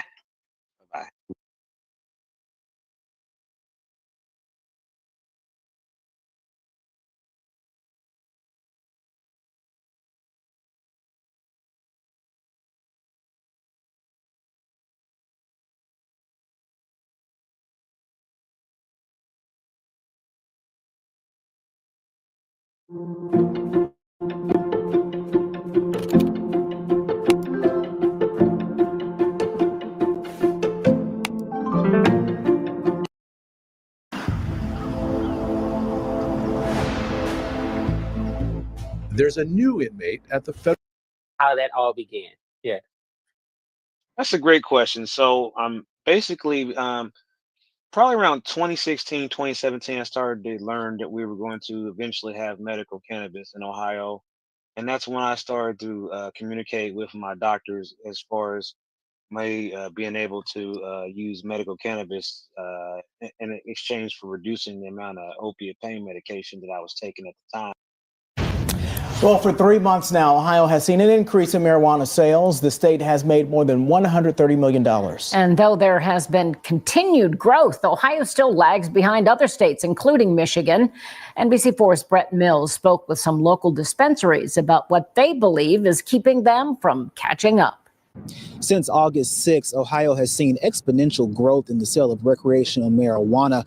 In the first month of being legal, the state surpassed $50 million. But in comparison to a state like Michigan, which made over $290 million that same month, what are the factors that are keeping Ohio from becoming more competitive. I know Michigan's been around for 6+ years. They have a very solid base. Even a lot of our Ohio clientele still goes up there because it is so cheap. Some local dispensaries point to the fact that Michigan's prices are lower and they are allowed to sell certain items like pre-rolls as well as advertise, which they believe would increase their sales even more. That's definitely the number one thing people ask for, especially from out of state who are used to those pre-rolls and things like that. They definitely are looking for that. So hopefully that'll get them to consistently come in more often. We are still strictly following the medical compliance guidelines, like we've been instructed by the DCC, and we will continue to do that until we have other guidelines. The Division of Cannabis Control has said they are still working on the rulemaking process regarding the sale of pre-rolls for the state.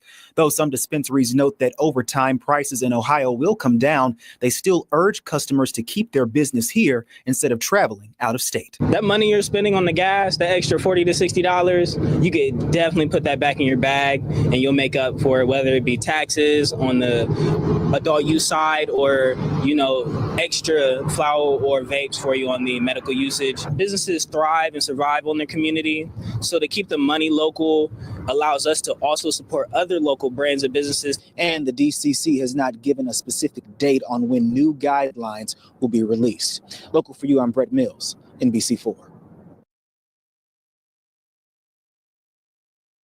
I'm not rocking with a lot of this AI stuff, but AI on Wix, now that's a vibe. Now this whole flow is a conversation, so your words actually build your website. You can go any direction here.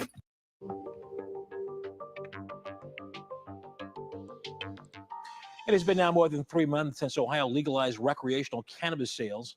Ohio has raked in more than $100 million in sales, but 3 News investigation reveals it's also bleeding profit to our neighbors in Michigan. 3 News investigative reporter Peter Fleischer explains where the industry is still growing and how it could look entirely different in the next year.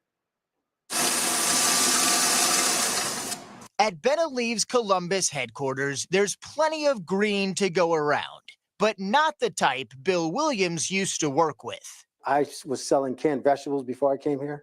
I sold canned vegetables to every supermarket in the United States. Like a veggie medley, his new product can be colorful, but the health impact is different. We get so many emails or comments about the relief people are getting. Williams co-founded the cannabis processing facility more than 5 years ago, one of a few dozen in Ohio receiving certificates of operation before recreational marijuana went on sale August 6th. On the surface, it looks like business is booming. So the last 3 months have been absolutely fantastic. But there's still room to grow. These markets do take time to ramp up. Mike Getlin is director of public affairs for Nectar, a national dispensary with more than 50 stores, including one in Euclid. He claims Ohio pricing is driving customers to spend their hard-earned green across state lines. We can't expect to not hemorrhage sales to Michigan for the foreseeable future. Ohio is making tens of millions in marijuana sales every month. Let's go back to August 2023, 1 year before recreational sales. The state sold over 36 million in product. Now this August, once full adult use was allowed, more than 85 million across Ohio. But check out that same month in Michigan. The sales skyrocket. Our neighbors to the north pulling in 3 times the total sales. We actually saw an increase in Michigan sales when adult use was legalized in August. The Michigan market improved as Ohio's opened up. Cannabis is creating revenue, but not nearly as much as it could be. Experts point to 2 factors. The first is how growers are allowed to grow. Ohio does not allow any outdoor marijuana cultivation. Meaning cannabis companies pay big bucks to run indoor climate-controlled facilities, sending prices to the moon. Getlin offered this analogy. We're definitely getting the good microbrews on the shelves, but we don't have any Budweiser. We hear that constantly at the dispensary levels, that the prices aren't as good as they are in Michigan. Williams points to a second hurdle, product. Ohio is still expanding types of goods that it allows, so for now, certain items, like pre-rolled flour, are not available. Just give us a little more time, and we will absolutely be able to compete with those Michigan prices. So why should non-cannabis users care?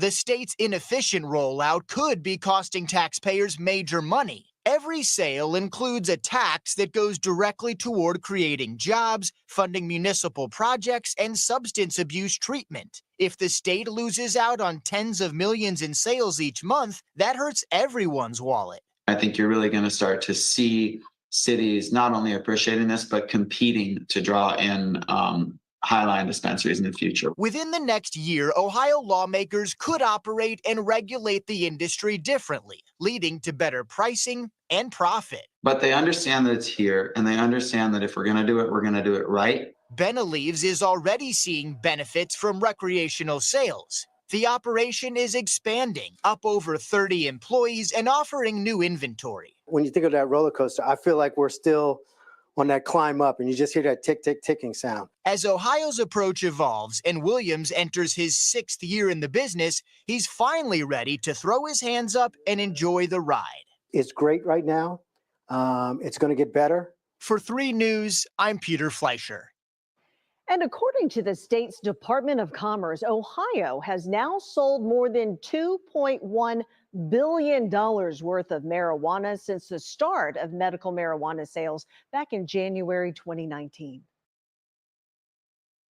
Our other top story tonight, it's a historic day in the state of Ohio. Recreational marijuana sales began today at several dispensaries throughout the Buckeye State. 7 News reporter Jake McGlumphy takes us to one local marijuana dispensary where people were waiting to get in hours before the doors even opened. The wait is finally over. Sunnyside Dispensary in Wintersville, Ohio, made some of the first recreational sales just after 9 a.m. when their doors opened. In December 2023, it was announced that people 21 years and older are legally allowed to consume and possess recreational marijuana in Ohio. While that was a big day in the Buckeye State, Tuesday was an even bigger one, as several dispensaries throughout the state were given approval to begin selling recreational marijuana. Wintersville, Ohio resident Logan Woods says this is a day that many people have been looking forward to for years. I'm 30. I've been waiting since I was 18 for this day. And honestly, it'll bring a lot of revenue. You know, they say the state needs money and everything. It'll bring a good business to the state of Ohio. People were patiently waiting at Sunnyside Dispensary in Wintersville for hours before their doors even opened in hopes of being a part of some of the first sales in the state. The senior regional marketing manager for Sunnyside Dispensaries, Kirsten Powell, says no matter what form of cannabis you prefer, they most likely have it in stock. We have flour, which comes in tenths, as well as tenths, quarters, up until half ounces, as well as ounces. And then we have vapes, we have edibles, we have concentrates, we have tinctures, we have topicals. Really, any type of form of cannabis that is legal by law in the state is available at our stores. Powell says if you're not sure what product you're looking for, they have people who can help you find one. According to Logan Woods, his experience was quick and easy. The employees was actually great. Like I said, they was like a teacher. You're taking a test and they're standing right over your shoulder. I mean, they just walked you right through. Wintersville Mayor Mike Petrella says they are expecting a large influx of people coming from West Virginia and Pennsylvania. Those 2 states have yet to legalize the sale of recreational marijuana, and he believes it will help other local businesses tremendously.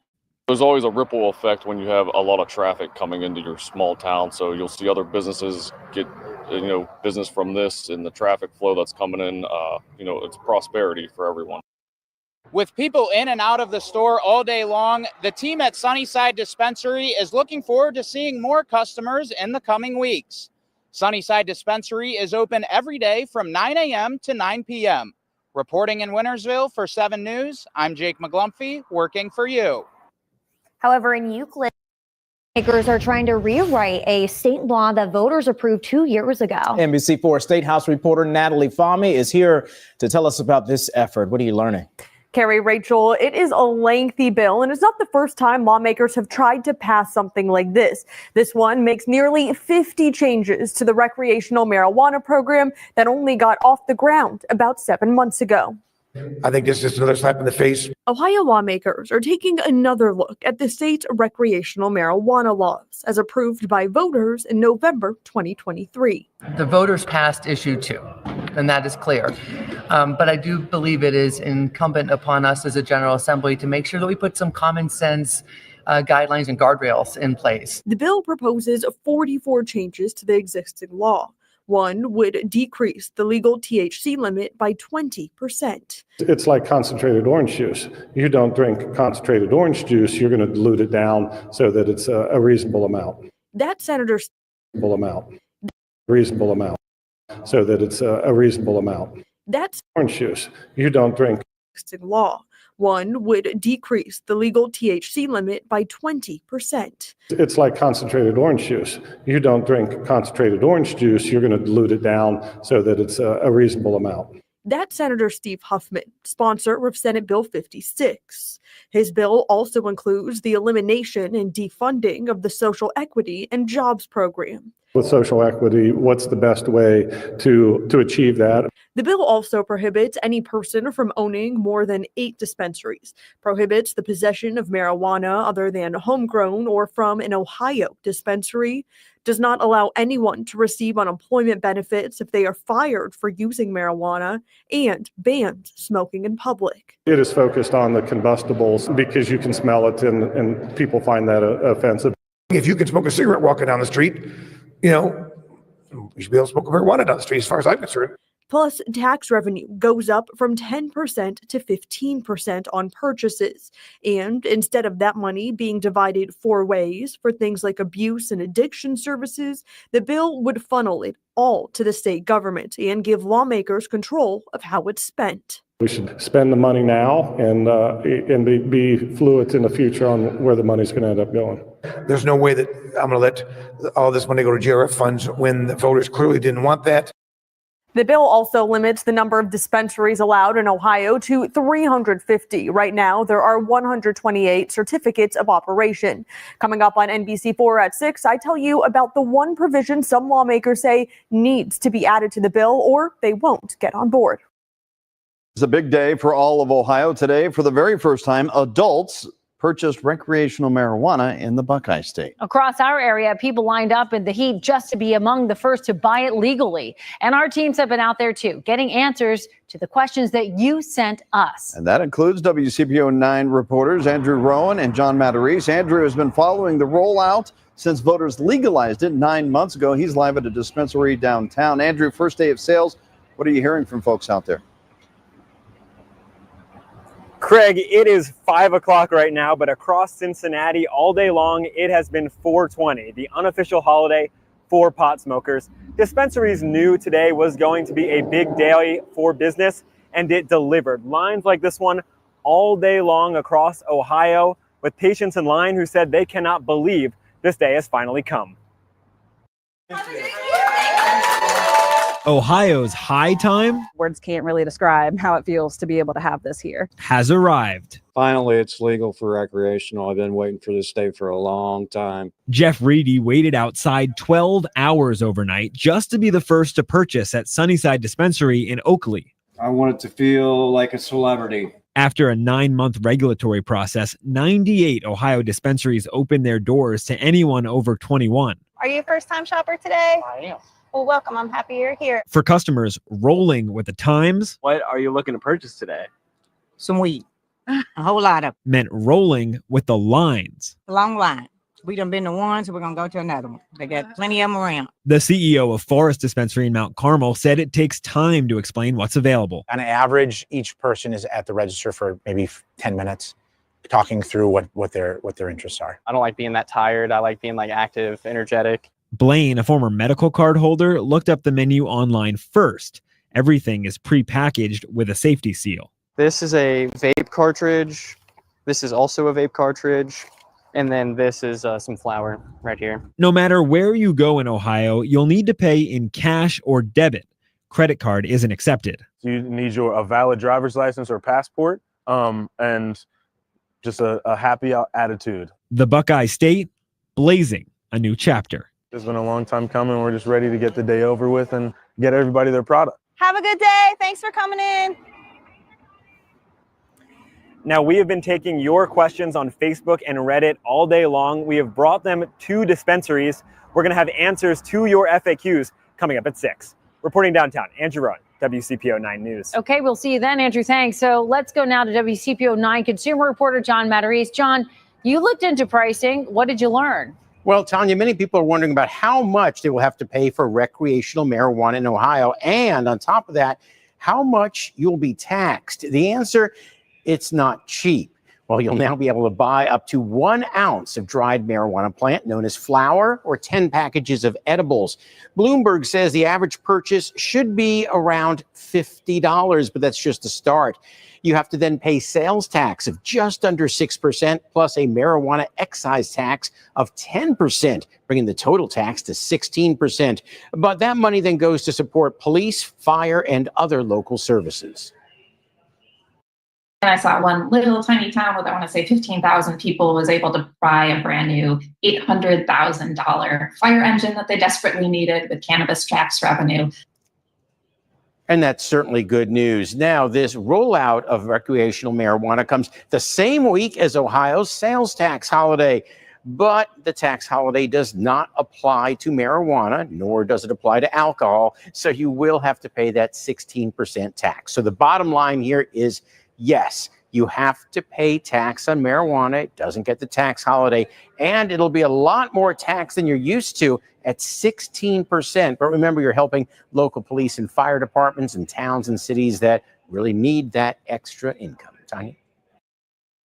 It's been 4 months since recreational marijuana was deemed legal to sell throughout Ohio, and sales are still booming. Now, dispensaries are continuing to navigate the increase in demand while following rules from the Division of Cannabis Control. New at 11, NBC4's Brett Mills has an update.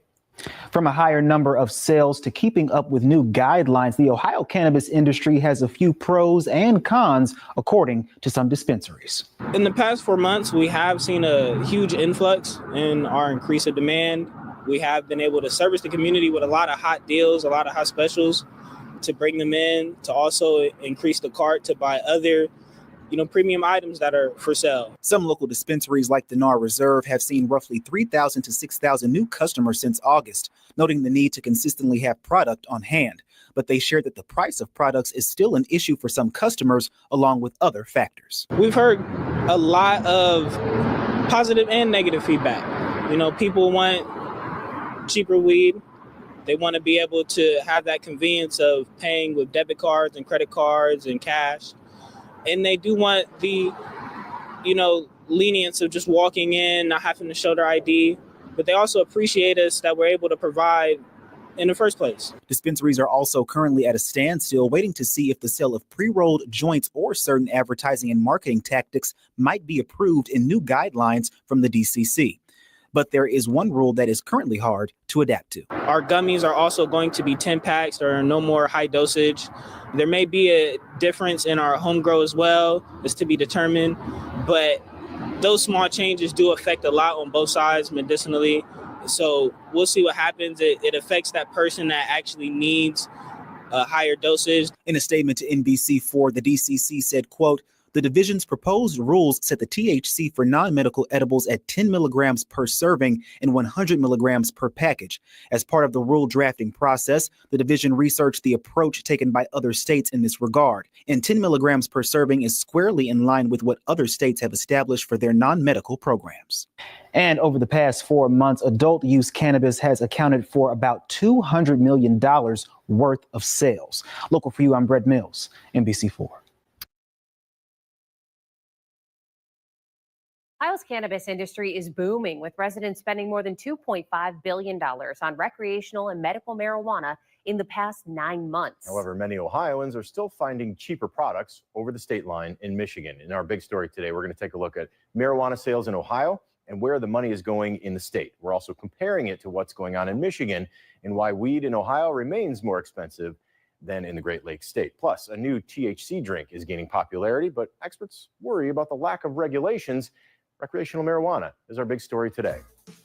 According to the Ohio Division of Cannabis Control, recreational marijuana sales continue to increase every single month, with the industry making more than $390 million from recreational sales over the past 7 months. Ohio became the 24th state to legalize recreational marijuana back in November of 2023. Adult use sales in Ohio launched in August of the following year. A 13 Action News spoke with a trade association representative for licensed dispensaries this month about sales. She says there are still some challenges that they're facing before the industry can really take off. We have very strict requirements on advertising here in Ohio right now. Eventually, we would like our members to be able to distinguish themselves as a business and their products. There's still so much growth that can really happen here. Now, despite those advertising hurdles, Robin says local dispensaries are hitting their goals with they're positively impacting all parts of the industry. That includes the growers, the processors, the dispensaries, and the deliveries. Robbins adds the industry's future growth could open the door for additional jobs and opportunities. Another challenge hitting the cannabis industry is pricing, with customers often finding cheaper products across the state line in Michigan. Part of the reason is Michigan's markets continue to outpace Ohio's, and it's due to the industry there being more mature. Michigan legalized medical marijuana in 2008 and then recreational marijuana 10 years later in 2018. That is a big head start on Ohio. Still, Ohio is on par with national prices. According to data compiled by the Oxford Treatment Center, the average price for high-quality marijuana in Ohio this March was $330 per ounce. National average, $326. Prices were higher in nearby states. However, Michigan had the lowest price in the region at $290. And those prices are only expected to increase in the coming months. With the recent trade war with China, it's causing some prices to go up at dispensaries. Business owners say the items like the tins, the vape hardware, and even specialized glass are often shipped to the U.S. from China. And the tariff costs ultimately will be passed down to consumers. Experts warn that the higher costs will likely drive more people to the illicit market and drop margins for legal cannabis. Now, business owners insist they're going to try to keep their prices down. Do our best to not pass that on to the customer and stuff, but yeah, that'll probably be like the biggest thing for us is kind of those cartridge batteries, cartridge devices, vape batteries. Dispensary owners admit right now it's still too early to tell what will be impacted by the tariffs. Earlier this year, Ohio Governor Mike DeWine also proposed doubling the state's sales tax on marijuana from 10% to 20%. However, that was quickly shot down in the Ohio House last week. House representatives removed those tax changes in its version of the budget. The budget still faces changes in the Senate, and the Senate will also get to vote on raising the state's marijuana tax rate.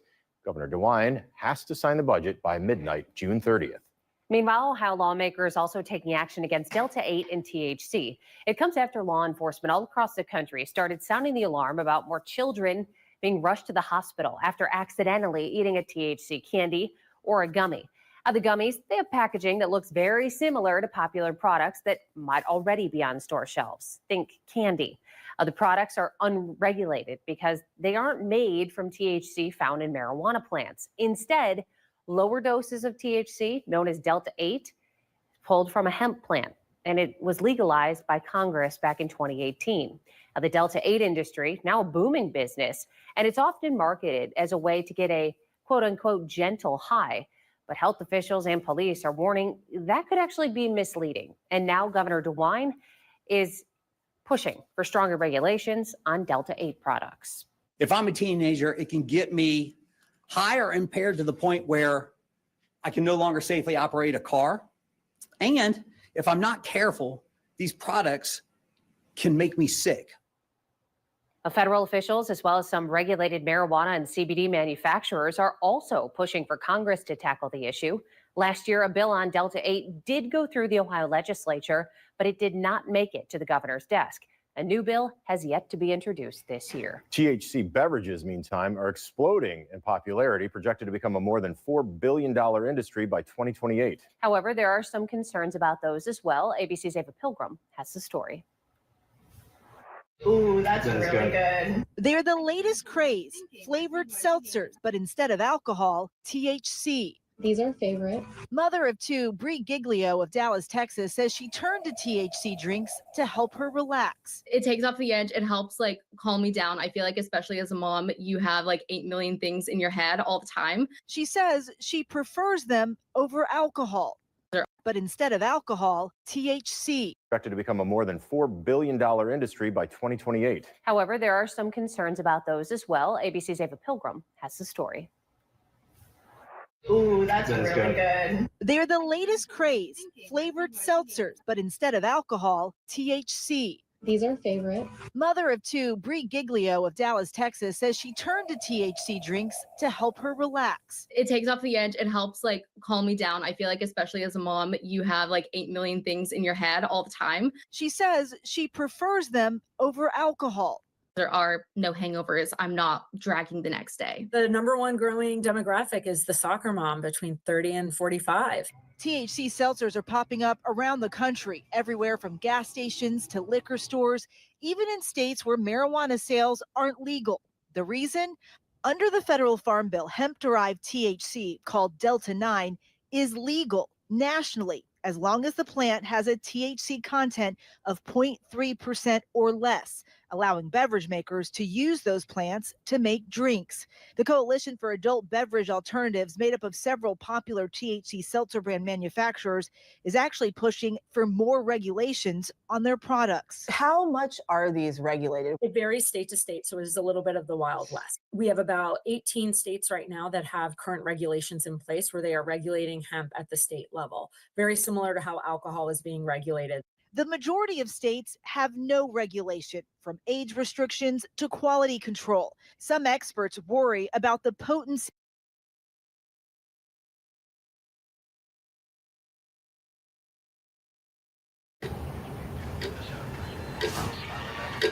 Too much Mac clutter?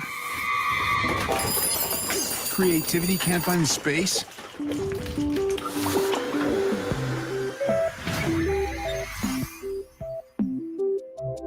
Clean My Mac tidies up the way for your ideas.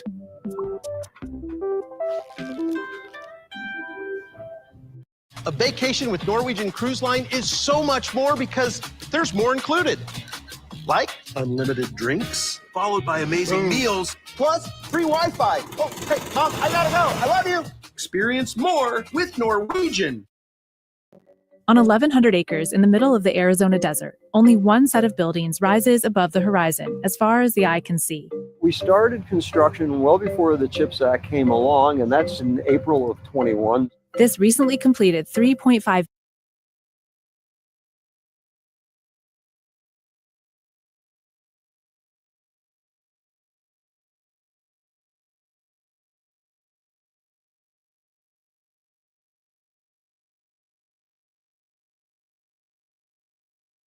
The hype surrounding recreational marijuana isn't dying, with dispensaries raking in the cash after the state converted medical dispensaries to dual use.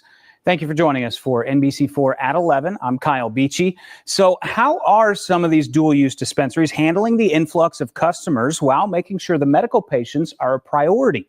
NBC4's Brett Mills spoke to a few local dispensary operators about how they've been handling the issue.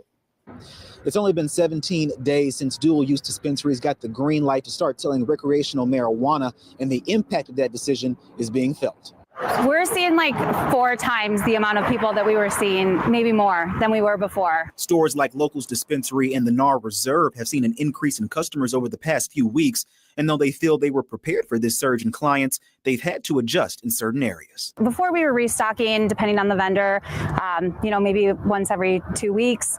And now it's weekly and much higher quantities. Also top of mind is making sure medical marijuana patients are a prime concern, doing everything they can to keep a safe program in place for those patients. We make it our mission to put medical patients first, especially here. So no matter how busy we are, no matter how influx rec customers we're seeing, we have it posted everywhere so everybody can know that, med patients are a priority. As these dispensaries continue to learn how to navigate this new territory, they remain hopeful to have more of a say when it comes to what is acceptable and have this state be a leader in this industry. My hope is that the initial bill that was passed, which was issue 2, gets, it starts rolling out more. The advertising restrictions ease up a little bit. We start seeing some of those higher percentage items that they were talking about in that bill, like 90% concentrates, and eventually we'll get maybe pre-rolls and all that fun stuff too.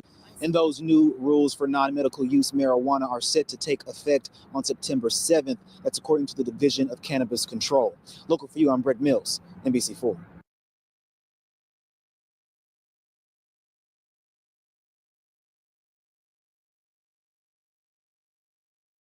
Ohio was once the United States' industrial heart. Since the 1970s, though, that heart has been ripped out, leaving struggling and often violent and poor cities. Yet while you've heard of Cleveland and Akron, you probably haven't heard of the forgotten cities of Ohio. People doggone mess up.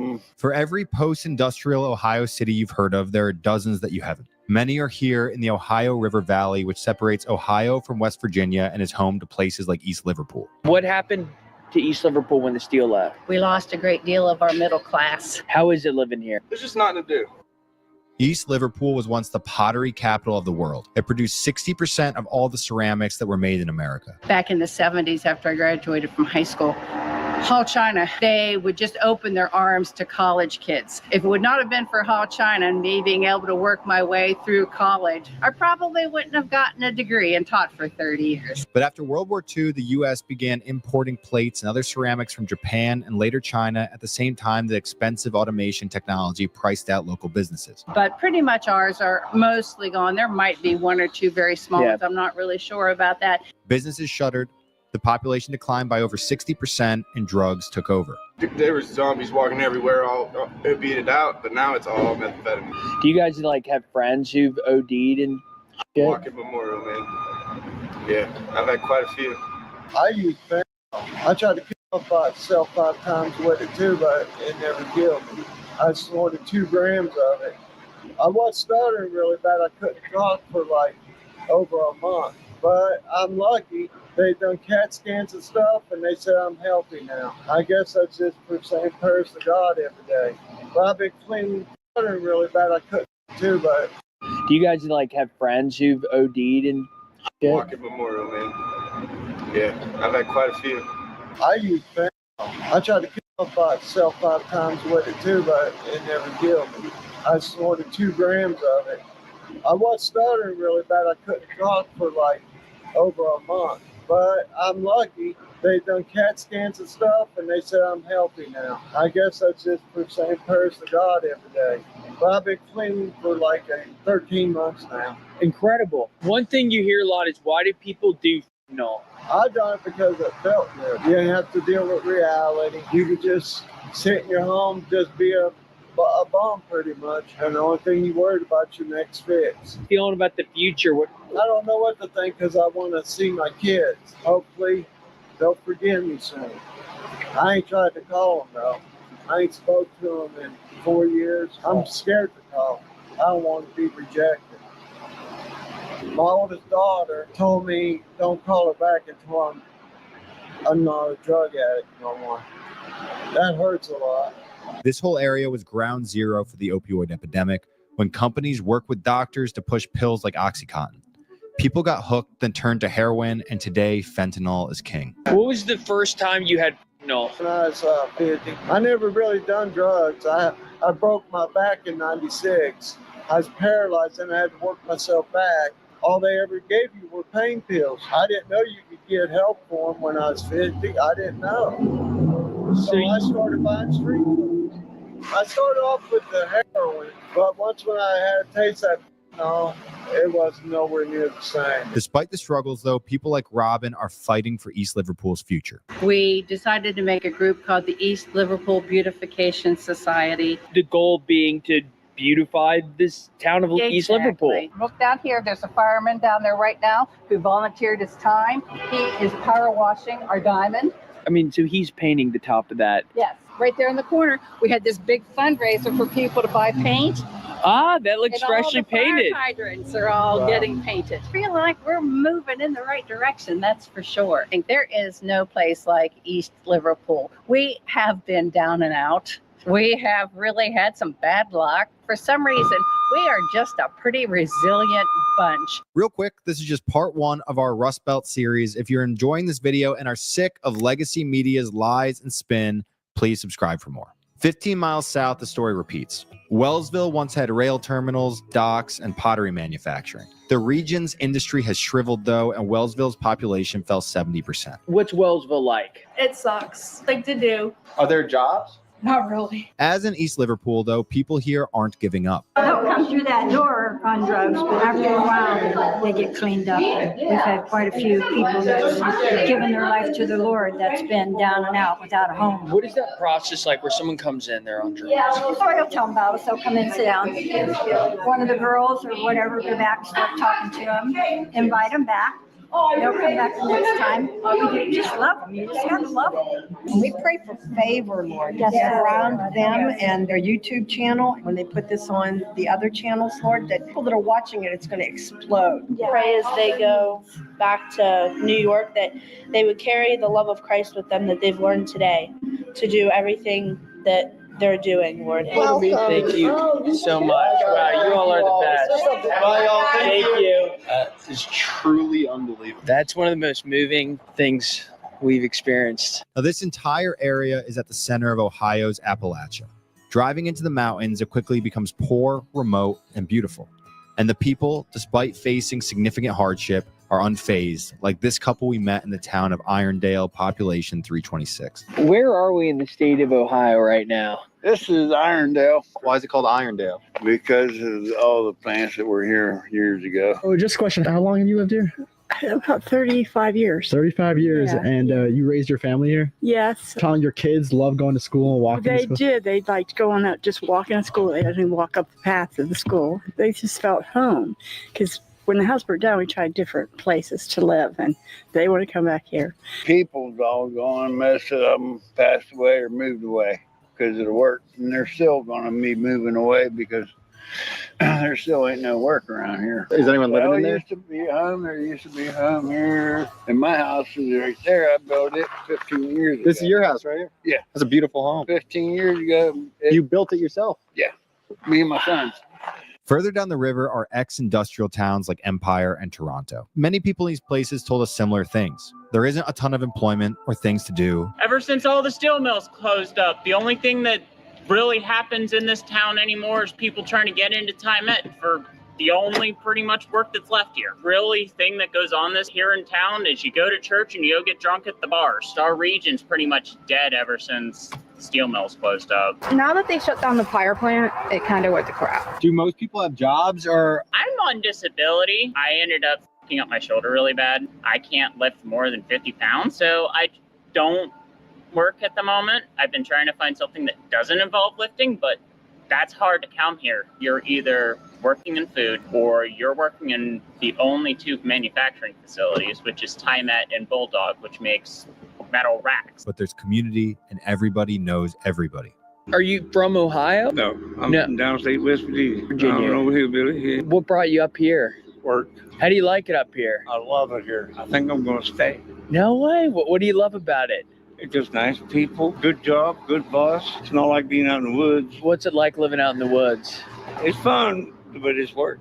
Yeah. You got to go cat fishing. Yeah. Deer hunting, what have you, you know. Catch your food? Yeah, pretty much. Did you grow food out in the woods? Oh, hell yeah. Among other things. Yeah. Yeah. What should people know about the residents of this area? We may not all get along, but when it comes down to someone needing something, we'll put our differences aside and actually jump in to help. Further down the river may be the region's most unique city, Steubenville. We're about to head to Steubenville. What do you guys think of Steubenville? It's worse than here. Steubenville was a boom town, known as the city of churches. There are 18 churches downtown. It's like 33 different churches here. They were built at a time when there was lots and lots of money. It's famed for its architecture and being the hometown of Dean Martin, one of post-World War II America's most famous singers and actors. My dad used to play kick the can with Dean Martin and Jimmy the Greek. Today, it's home to Franciscan University, a prominent conservative Catholic school which has kept the city alive. If it wasn't for Franciscan in Steubenville, you wouldn't be here right now. I probably wouldn't be here right now. The thing that's really keeping us going is the college. They're at least a fourth of our local economy. Still, Steubenville has lost its industry and most of its people, leaving a nearly empty downtown. It is a total ghost town out here. And just about everyone I talk to or try to talk to can't talk on camera because they're seemingly all on drugs. One woman came up crying, saying that she needed to buy her cancer medicine. Her daughter had died. She was getting mugged, all this stuff. Another guy was just tweaking out. He was on I don't know what. And a third guy said he couldn't talk because of legal issues, but he was also kind of tweaking out. And it is just extremely grim. Very hard to find anyone to talk to here in Steubenville, Ohio. Throughout the city, you see people in hoodies shuffling down vacant streets. If you stand outside for an extended period, you'll hear people screaming or begging you for money for drugs. We know there's a bad drug situation in Steubenville. What's it like on the ground? It's everywhere. You can't walk out of your door without running into someone that's doing their drug run. Is it true that there was a section of the city like 25 years ago where there would be prostitutes on the street? Still are. So many people that got addicted or are dead. Really? I actually even saved a couple. So what's Steubenville like? Hell, it's a small town. Hell? We heard hell in a small town. Which one is it? My family's been here since 1919. Great uncle said that this was a place for steel mills, coal, and all that. What about steel, coal? Any of that left? Steel's gone. 30. Come on vacation, leave on probation. Come on vacation, leave on probation. How long you lived in this area? 20 years. 20 years. How has this area changed in the last 20 years? I don't know. I'd say more violence now. More drugs? What's the drug situation like? Yeah, whatever you want. Do you like it here? No, there's really no jobs or anything here. Yeah. To be honest. How is it here? It's all right. This place is polluted. With drugs? Yes. What kind of drugs? Just about every single kind. Are overdoses a problem? Yeah. From that and homeless situations. A lot of people are sleeping in bandos. Yet others say the city is coming back and has never lost its charm. People from all over the country that are moving to Steubenville, growing up here, living here as a citizen, there is something, it's called freedom. Can be a Democrat or you can be a Republican, and we all get along. What brought you to Steubenville? I grew up in California. I came here for college, and then I moved back to California thinking everything's going to be wonderful.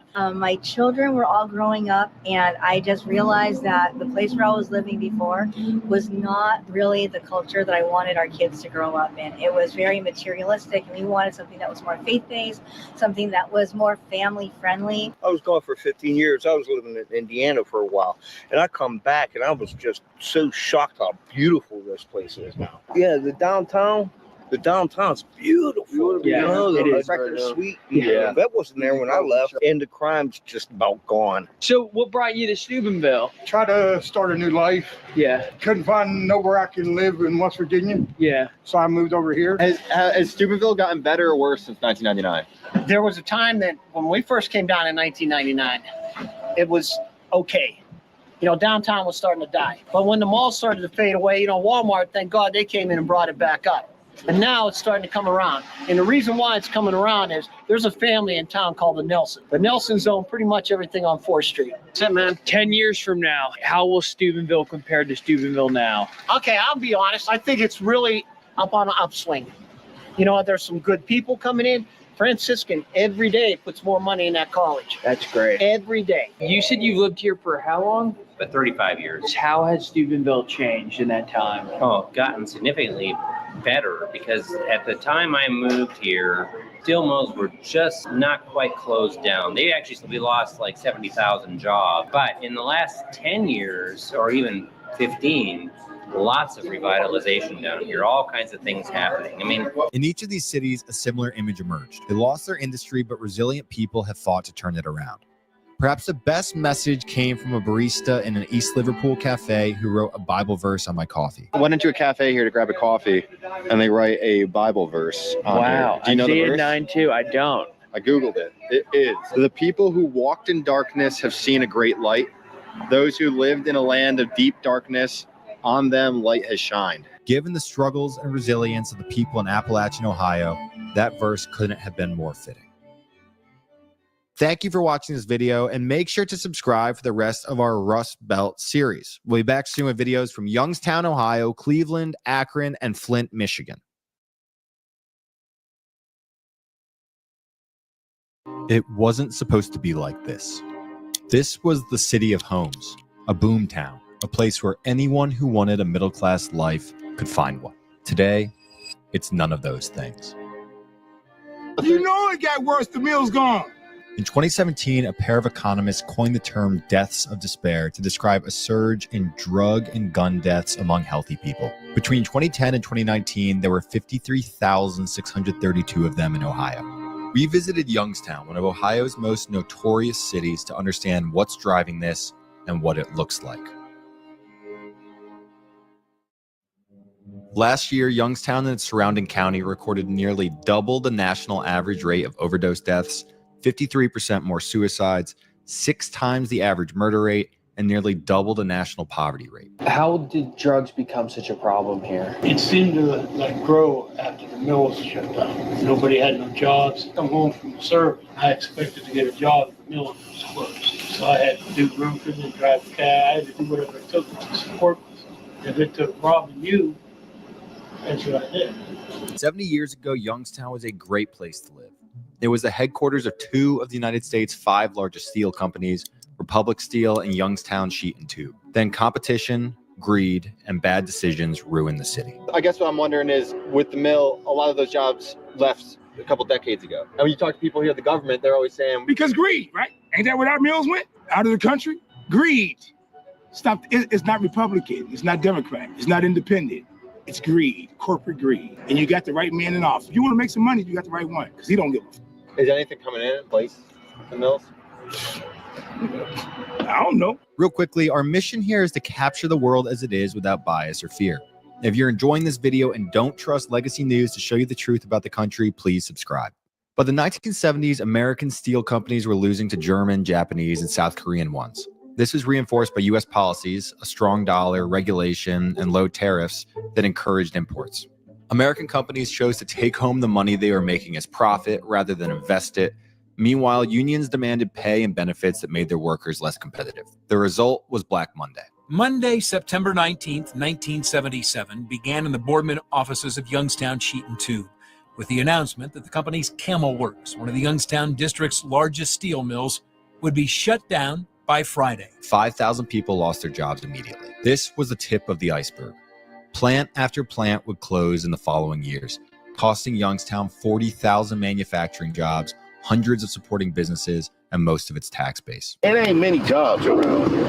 Do you want to live in Youngstown when you're older? No, absolutely not. No, not at all. When you say you know what Youngstown's about, what would you say it's about? It's a small city. Poverty. Has poverty gotten worse? Your life? Are you from what here? you think the mill's gone? What you think? By 1990, the city's population had fallen 40%, and the despair set in. You think it's gotten worse? The mill's gone. Come on, No, man. I'm saying that happened once. You know it got worse. The mill's gone. Come on, PA. It happens all over. I'm just gonna patronize me, bro. You know what the f going on. You want to hear from somebody from Youngstown. Well, it won't be me. And all that was just the beginning. Now, this happened to a lot of Rust Belt cities. So why was Youngstown unique? Because unlike Pittsburgh, Cleveland, or even Detroit, Youngstown didn't diversify. All the jobs were steel. Without that, drugs and violence took over. It's a group of 5 people that's from small here. the city is. 3 out of them 5 people have been shot. Wow. Guaranteed. And now 7 times. You've been shot 7 different occasions. Yeah. Not no second. Oh. It's like it's an invisible fence around this. Yeah. You ain't gonna know how it is somewhere else if you ain't gonna leave or try. Right. Or what's here ain't working for nobody. Well, it's hard to leave. Murders. You'll just see it from even last year, even this year. There's been a lot of killing, a lot of murder. Even some family members of ours. Random violence at all, or is it more people involved in the streets? More in the streets. I don't think it's random. It's more so about money, man. People hurting and people want money. And you know, they see it and they go get it. What about drugs? We read that drugs are a big problem here. Drugs are a big problem everywhere. Drugs are a problem everywhere. Y'all ain't too good as y'all gonna get better, but y'all, you know what I'm saying? Don't say, bro, drugs are a problem here. Drugs are a problem everywhere. Do you think it's different here at all, or no? If you taking fentanyl in Youngstown or you taking fentanyl in Canfield, what's the difference? Nothing. Thank you, man. I'm just saying you gotta have a realistic view, bro. Yet the scale of Youngstown's drug problem is undeniably worse than elsewhere. The county's overdose death rate, 63 per 100,000 people, is nearly twice the national average and 50% higher than Ohio's as a whole. Of 3,136 American counties, Youngstown's ranks 139th for overdose death rates. A Youngstown EMT dispatcher shared his thoughts. I think it's just location. We're so close to, Cleveland, Pittsburgh, Pennsylvania. 680 goes to 80, which takes you to, towards New York, stuff like that. So like it's a pipeline. Now, this issue began in the 2000s when pharmaceutical companies, consultancies like McKinsey, and pharmacies downplayed the risk of opioid addiction and sought to distribute as many pills as possible. By 2012, Ohio had 68 opioid prescriptions per 100 people. In Youngstown, the figure was above 80. Drugs came flooding in. I got burnt. I was in a fire. They prescribed you pain pills in They third grade. prescribed me Vicodin, the cough is the big Vicodin pills. I'll never forget it. I was in the third grade. The lady at the window at the CVS said, "Do you want generic or the real ones?" I want the real deal. I don't even know what's happening. I'm in school itching, nodding, third grade, gone. And from then on, it was just bad. Then they cut you off the pills. You like, what's wrong with me? So you out here. Same shit. So what do people, when they cut you off the pills, then what do you do? Shit. Buy pills off the streets. Fentanyl has since taken over. And while the companies have been forced to commit billions of dollars to treat affected communities, not even the millions coming to Youngstown can fix what has been lost. So we run, I would probably say on average, between 5 to 10 overdoses a day, which is a lot. I mean, fentanyl obviously, but a lot of it is like things are laced. One thing we learned here in Youngstown is that drugs are a big problem. Yeah, one of the biggest problems around here is the drugs. And they're all killing each other. And with the drugs came violence. Describe Youngstown for someone who's never been there. Ghetto as hell. Violent, but good when you're looking for fun. Generational beefs from three generations. Have you ever been like, wait, you got generational beef here? Yeah, you could be born into it. My family, you did something, but just the fact that I never got to meet my father, and I know who supposedly did this to my father, I'm living with that. I ain't get to meet my father because of you. So you got to go out and do something. You don't have to, but the way this is, if you don't, then you shunned upon. And with violence came poverty. People I don't got nowhere to live problem. Nah, the drug people. And they don't rebuild the houses either. Like, they just fell down. Yeah. So this street used to have a bunch of houses. The Stone Street was full. My grandma had one of the biggest houses on the north side. Guess what? That house gone. To cope with it. Like it never was there. The big ass, but she had a big ass pine tree. Yeah, my grandma worked it for GE. And then depression. And I had a gun in my mouth getting ready to pull the trigger and the phone rang. When your phone rings, pick it up. It could be God calling you. It was him. It was your friend or God? My friend. Your friend. Yeah. And then you got sober after that. Yeah. That's amazing. Unbelievable. What's your message for hope for Youngstown? Is there a positive path forward? What do you think it is? I look at one every day. I don't see it. That man is not alone. In less than 1 month this fall, Youngstown County recorded 36 suicide deaths, more than in the entire first half of 2023. Across the U.S., the suicide rate is around 14 per 100,000 people. In Youngstown, it's nearly double that. Reinforcing the city's plight was its beautiful architecture, mansions, and parks, a sign of what Youngstown used to be. Driving down Youngstown's Fifth Avenue, you pass mansions from the early 1900s with English, Spanish, and Italian architecture, a sign of the ambition the city had a century ago. Some of these houses remain beautiful, while others have fallen into disrepair. By 2020, Youngstown's population had declined from 170,000 to below 70,000. Do you want to live in Youngstown when you're older? No, absolutely not. No, not at all. Youngstown thus became known as a city of despair, but not to everyone. I love Youngstown. They started revamping downtown, more safe for people to go down. How is it here in Youngstown? It's hard, but you can make it. Youngstown State University continues to attract students. It's coming to be more of like a college area. While immigrants still see opportunity in the city. You see that? This is in the brick. You see that? Omar, can I ask why, when you came from Jordan, why did you come to Youngstown? Oh, I came before this visit. It's my brother here. He go to YCU here. He finished and he go to Pittsburgh, finish the master. ¿De dónde es? De Puerto Rico.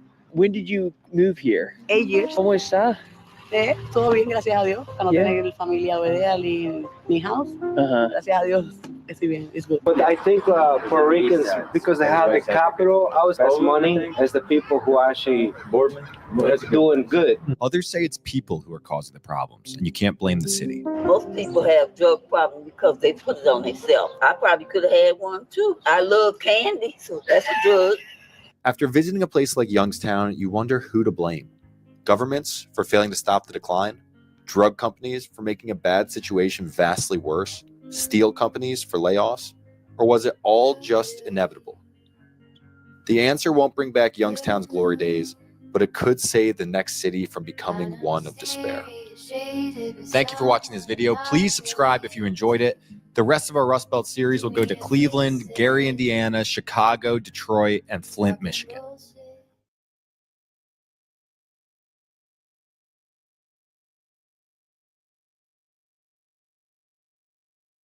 In East Cleveland, everything is upside down. The cops rob the citizens, the mayor steals from the voters, and the buildings are too dangerous to live in. We went to learn the story of how politicians turned a prosperous suburb into America's fourth poorest city, and ended up learning that a myth is holding East Cleveland back.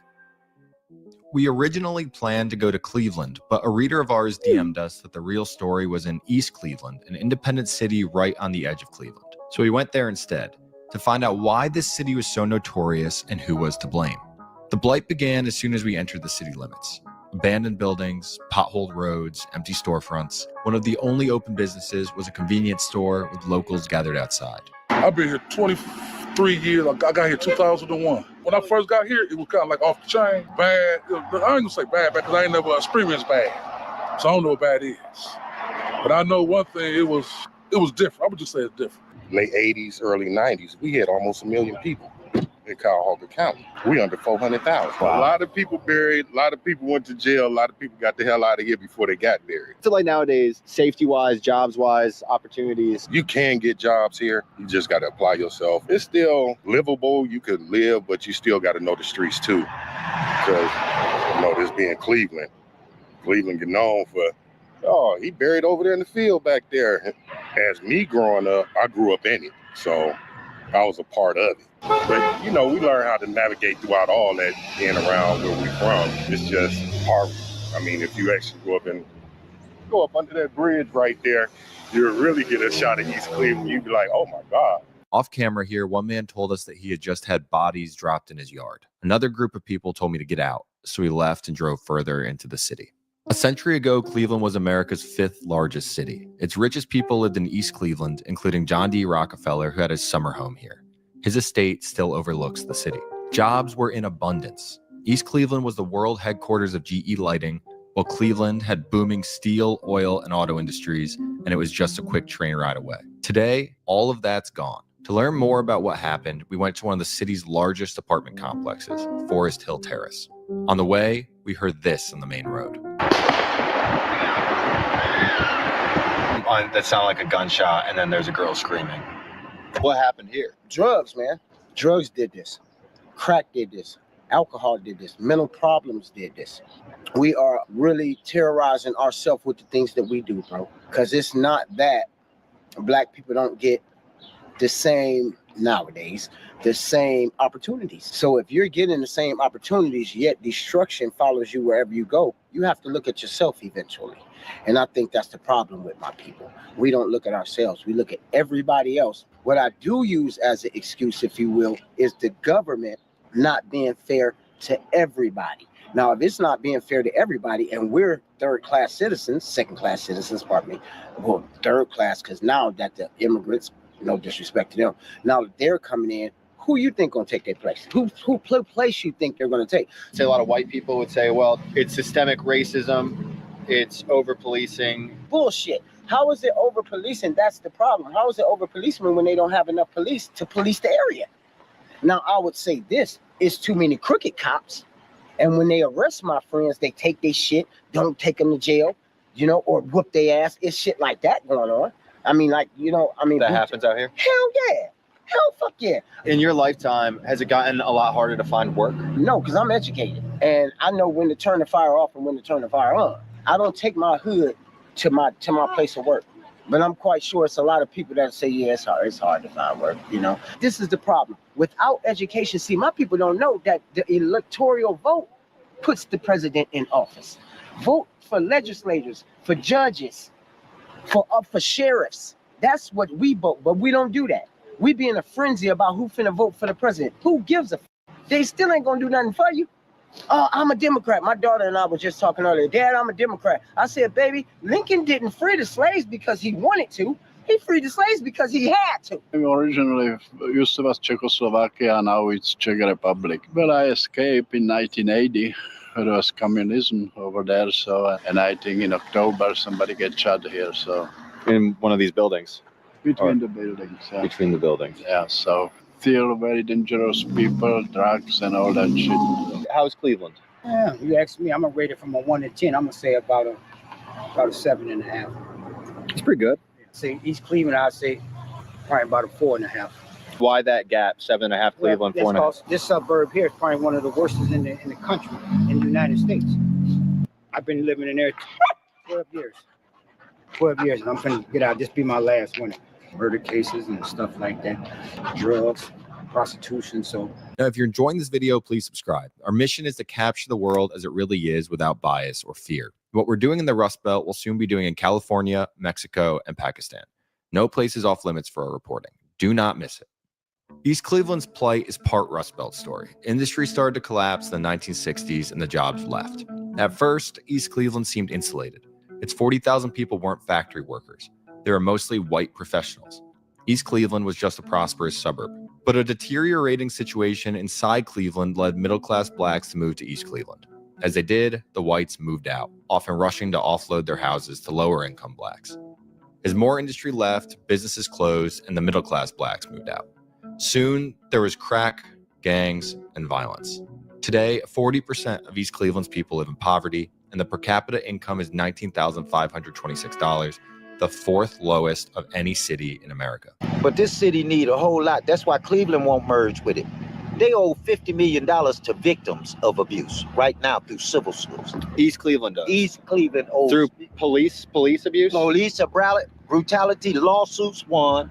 Now, what this man is saying might sound shocking, but it's all true. In East Cleveland, the police are criminals themselves. Numerous officers have been convicted of stealing from people during traffic stops and other interactions. Then this summer, the police chief resigned after sharing memes using the N-word and other racial slurs. Last year, 11 officers were indicted for assault and obstruction of justice. And this morning, almost half of the East Cleveland Police Department is off the job and facing charges. And those 11 officers join another 5 officers that are going to be charged with criminal charges. The newly released body cam footage from the Cuyahoga County prosecutor office shows officers kicking suspects and shows a pattern of unlawful conduct multiple times. Charges against these officers include interfering with civil rights, tampering with evidence, obstructing justice, and theft in the office. The policing situation got so bad this spring that the mayor begged Ohio's governor to send in the National Guard. 4 months later, that mayor was indicted for theft and corruption. King's full list of charges include 2 counts of theft in office and 1 count of soliciting improper compensation. I used to come to this building. It's been vacant for about 12 years. And when they tore it down, they left it wide open for vandals to come in and they raped the building. You see, ain't nothing, the windows or nothing. Yeah. And when they had the funds to tear it down, the mayor misused the fucking funds. And the mayor right now is waiting on the 3-judge panel from the Supreme Court to rule that he got to leave. With a felony, he's so stubborn with corruption, he don't even want to just get off the bench. He was taking city funds and funneling them to his family-owned business. That man's family, man, King family, man, they millionaires, man. They don't need this money. The mayor of East Cleveland's family is millionaires. You better believe it. East Cleveland specifically is known as being one of the poorest cities in America. I'm wondering why you think that is. The poorest city in America, that's from basically mismanagement. Mismanagement, man, caused all of this. To do something, but this city need a whole lot. That's why Cleveland won't merge with it. The corruption helped put the city into a fiscal emergency in 1988. It's still in one today.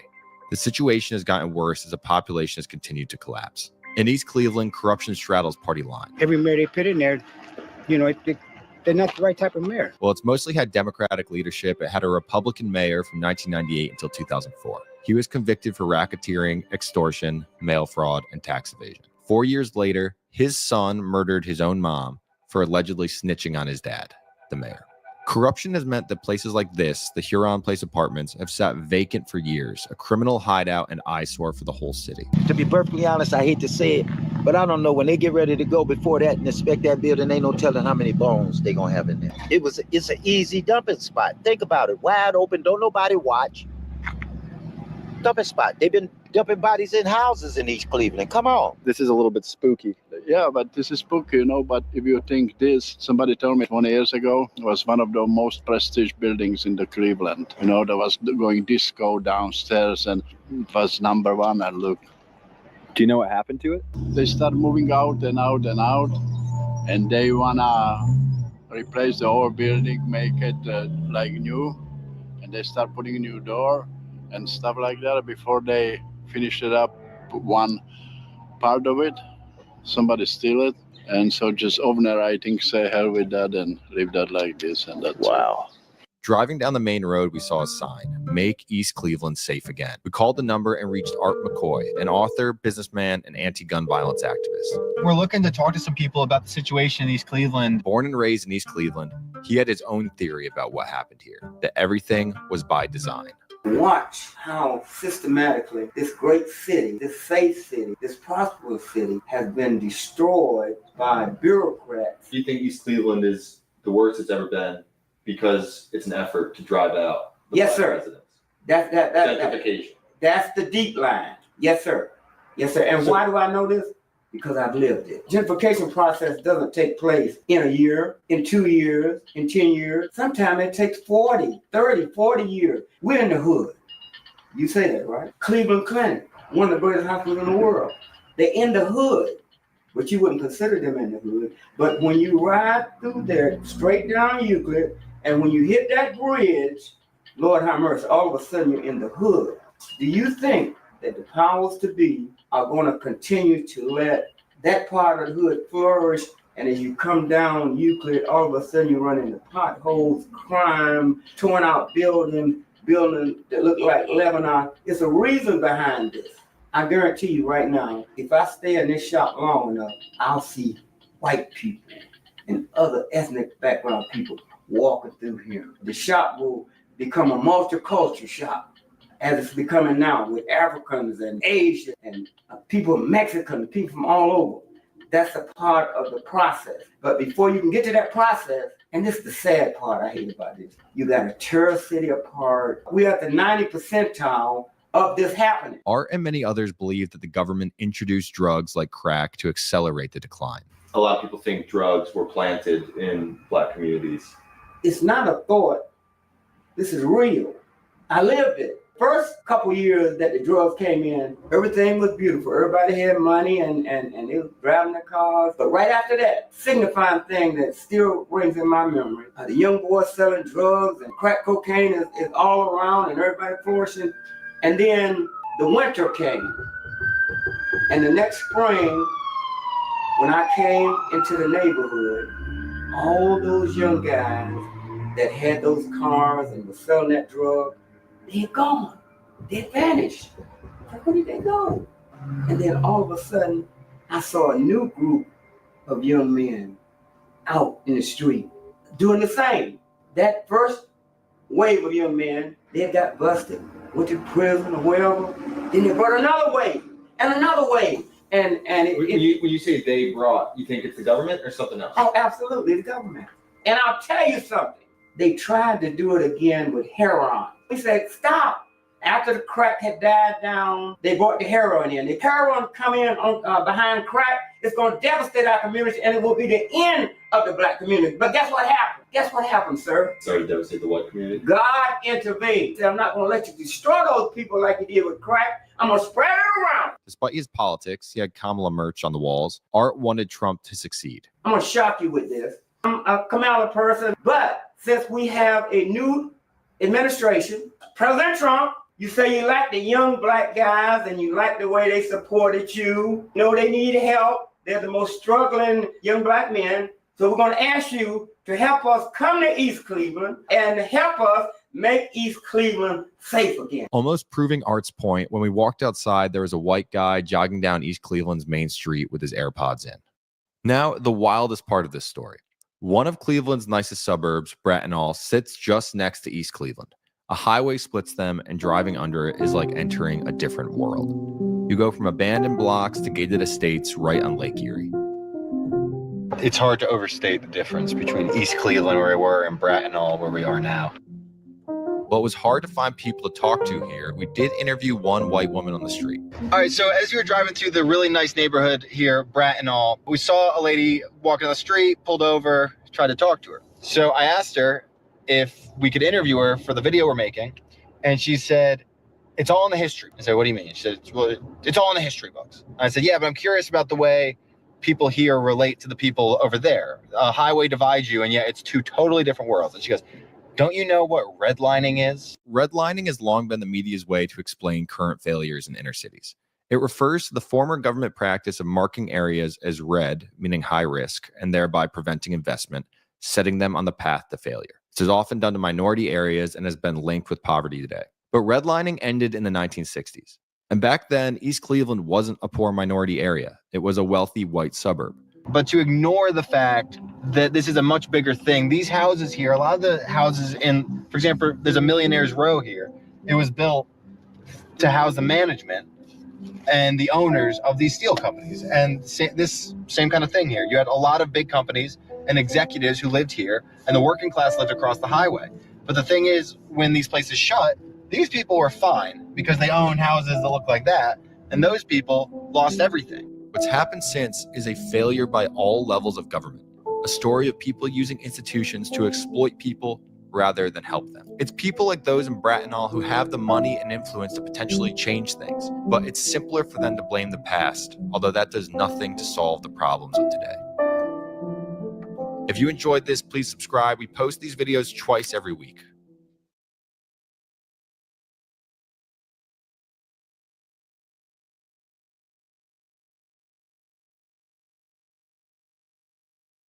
Kayak. No way. Why would I use kayak to compare hundreds of travel sites at once? Kayak.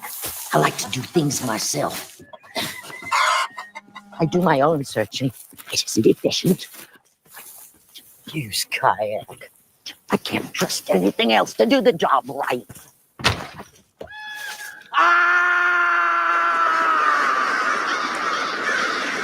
Kayak. Search one and done. Detroit had the cars, Pittsburgh the steel, and Cleveland had it all. A century ago, Cleveland was the 5th largest city in America, bigger than Los Angeles, Pittsburgh, or Boston. We went to find out what it was like then, what's left of that today, and where it's headed next. The area is full of places like this, Gene's Place to Dine, a diner that's been going for 62 years. Many of its customers have been coming here the whole time, like this group of Cleveland natives we met. You were born in 1945. Yeah, you remember that year? Or was it? And I was born in 46. We were the original baby boomers. You're the OG boomers. How long have you all known each other? Since the 8th grade. We went to kindergarten together. Wow. Over 60 years. How has Cleveland changed in your lifetime? Well, this neighborhood has never changed. Right. Like everyone around here, these guys are descended from immigrants who came from Europe to work in Cleveland. This is an Irish neighborhood, German, and then a few Italians. Hello. You'll see a lot of guys have breakfast every 2 weeks a month. We have it every week. And we grew up in the same parish around Camp's Corners. When we grew up, it was the corner that the sun never set on, Camp's Corners. Wow. And it's made of cops, firemen, electricians, attorneys, dentists. And they generations still stay here. It'll never go bad. When a lot of immigrants came here, they came with trades. The Irish became firemen and policemen, and some Italians in there too. But the Italians mostly were in cement work. They did all the. I'm surprised. Wow. Different groups had their own thing that they did. But they brought in their skills, carpentry, tool and die making, and there's still some of that going on here. That's what built the city. These immigrants came because Cleveland had it all. Steel, like Pittsburgh, car manufacturing, like Detroit, and oil. John D. Rockefeller himself, the founder of Standard Oil, lived in Cleveland. You had the Rockefellers, you had the Carnegies. They were all here. When we were growing up, there was Ford, Chevy, Republic Steel, US Steel, J&L. Those were the things, and you went to work there.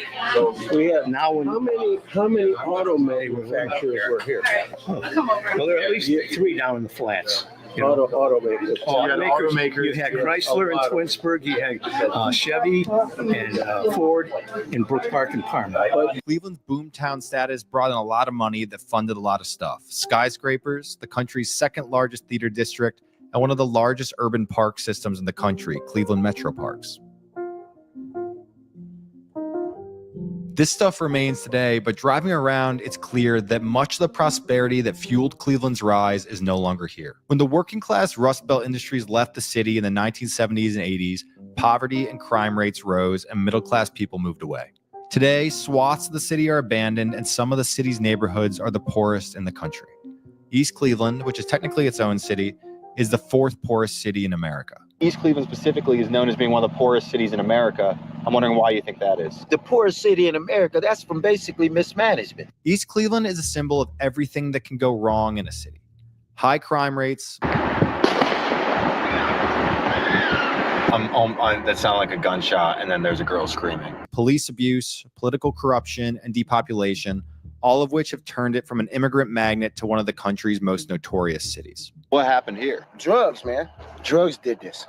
Crack did this. Alcohol did this. Mental problems did this. How's Cleveland? Yeah, you ask me, I'm gonna rate it from a 1 to 10. I'm gonna say about a 7.5. It's pretty good.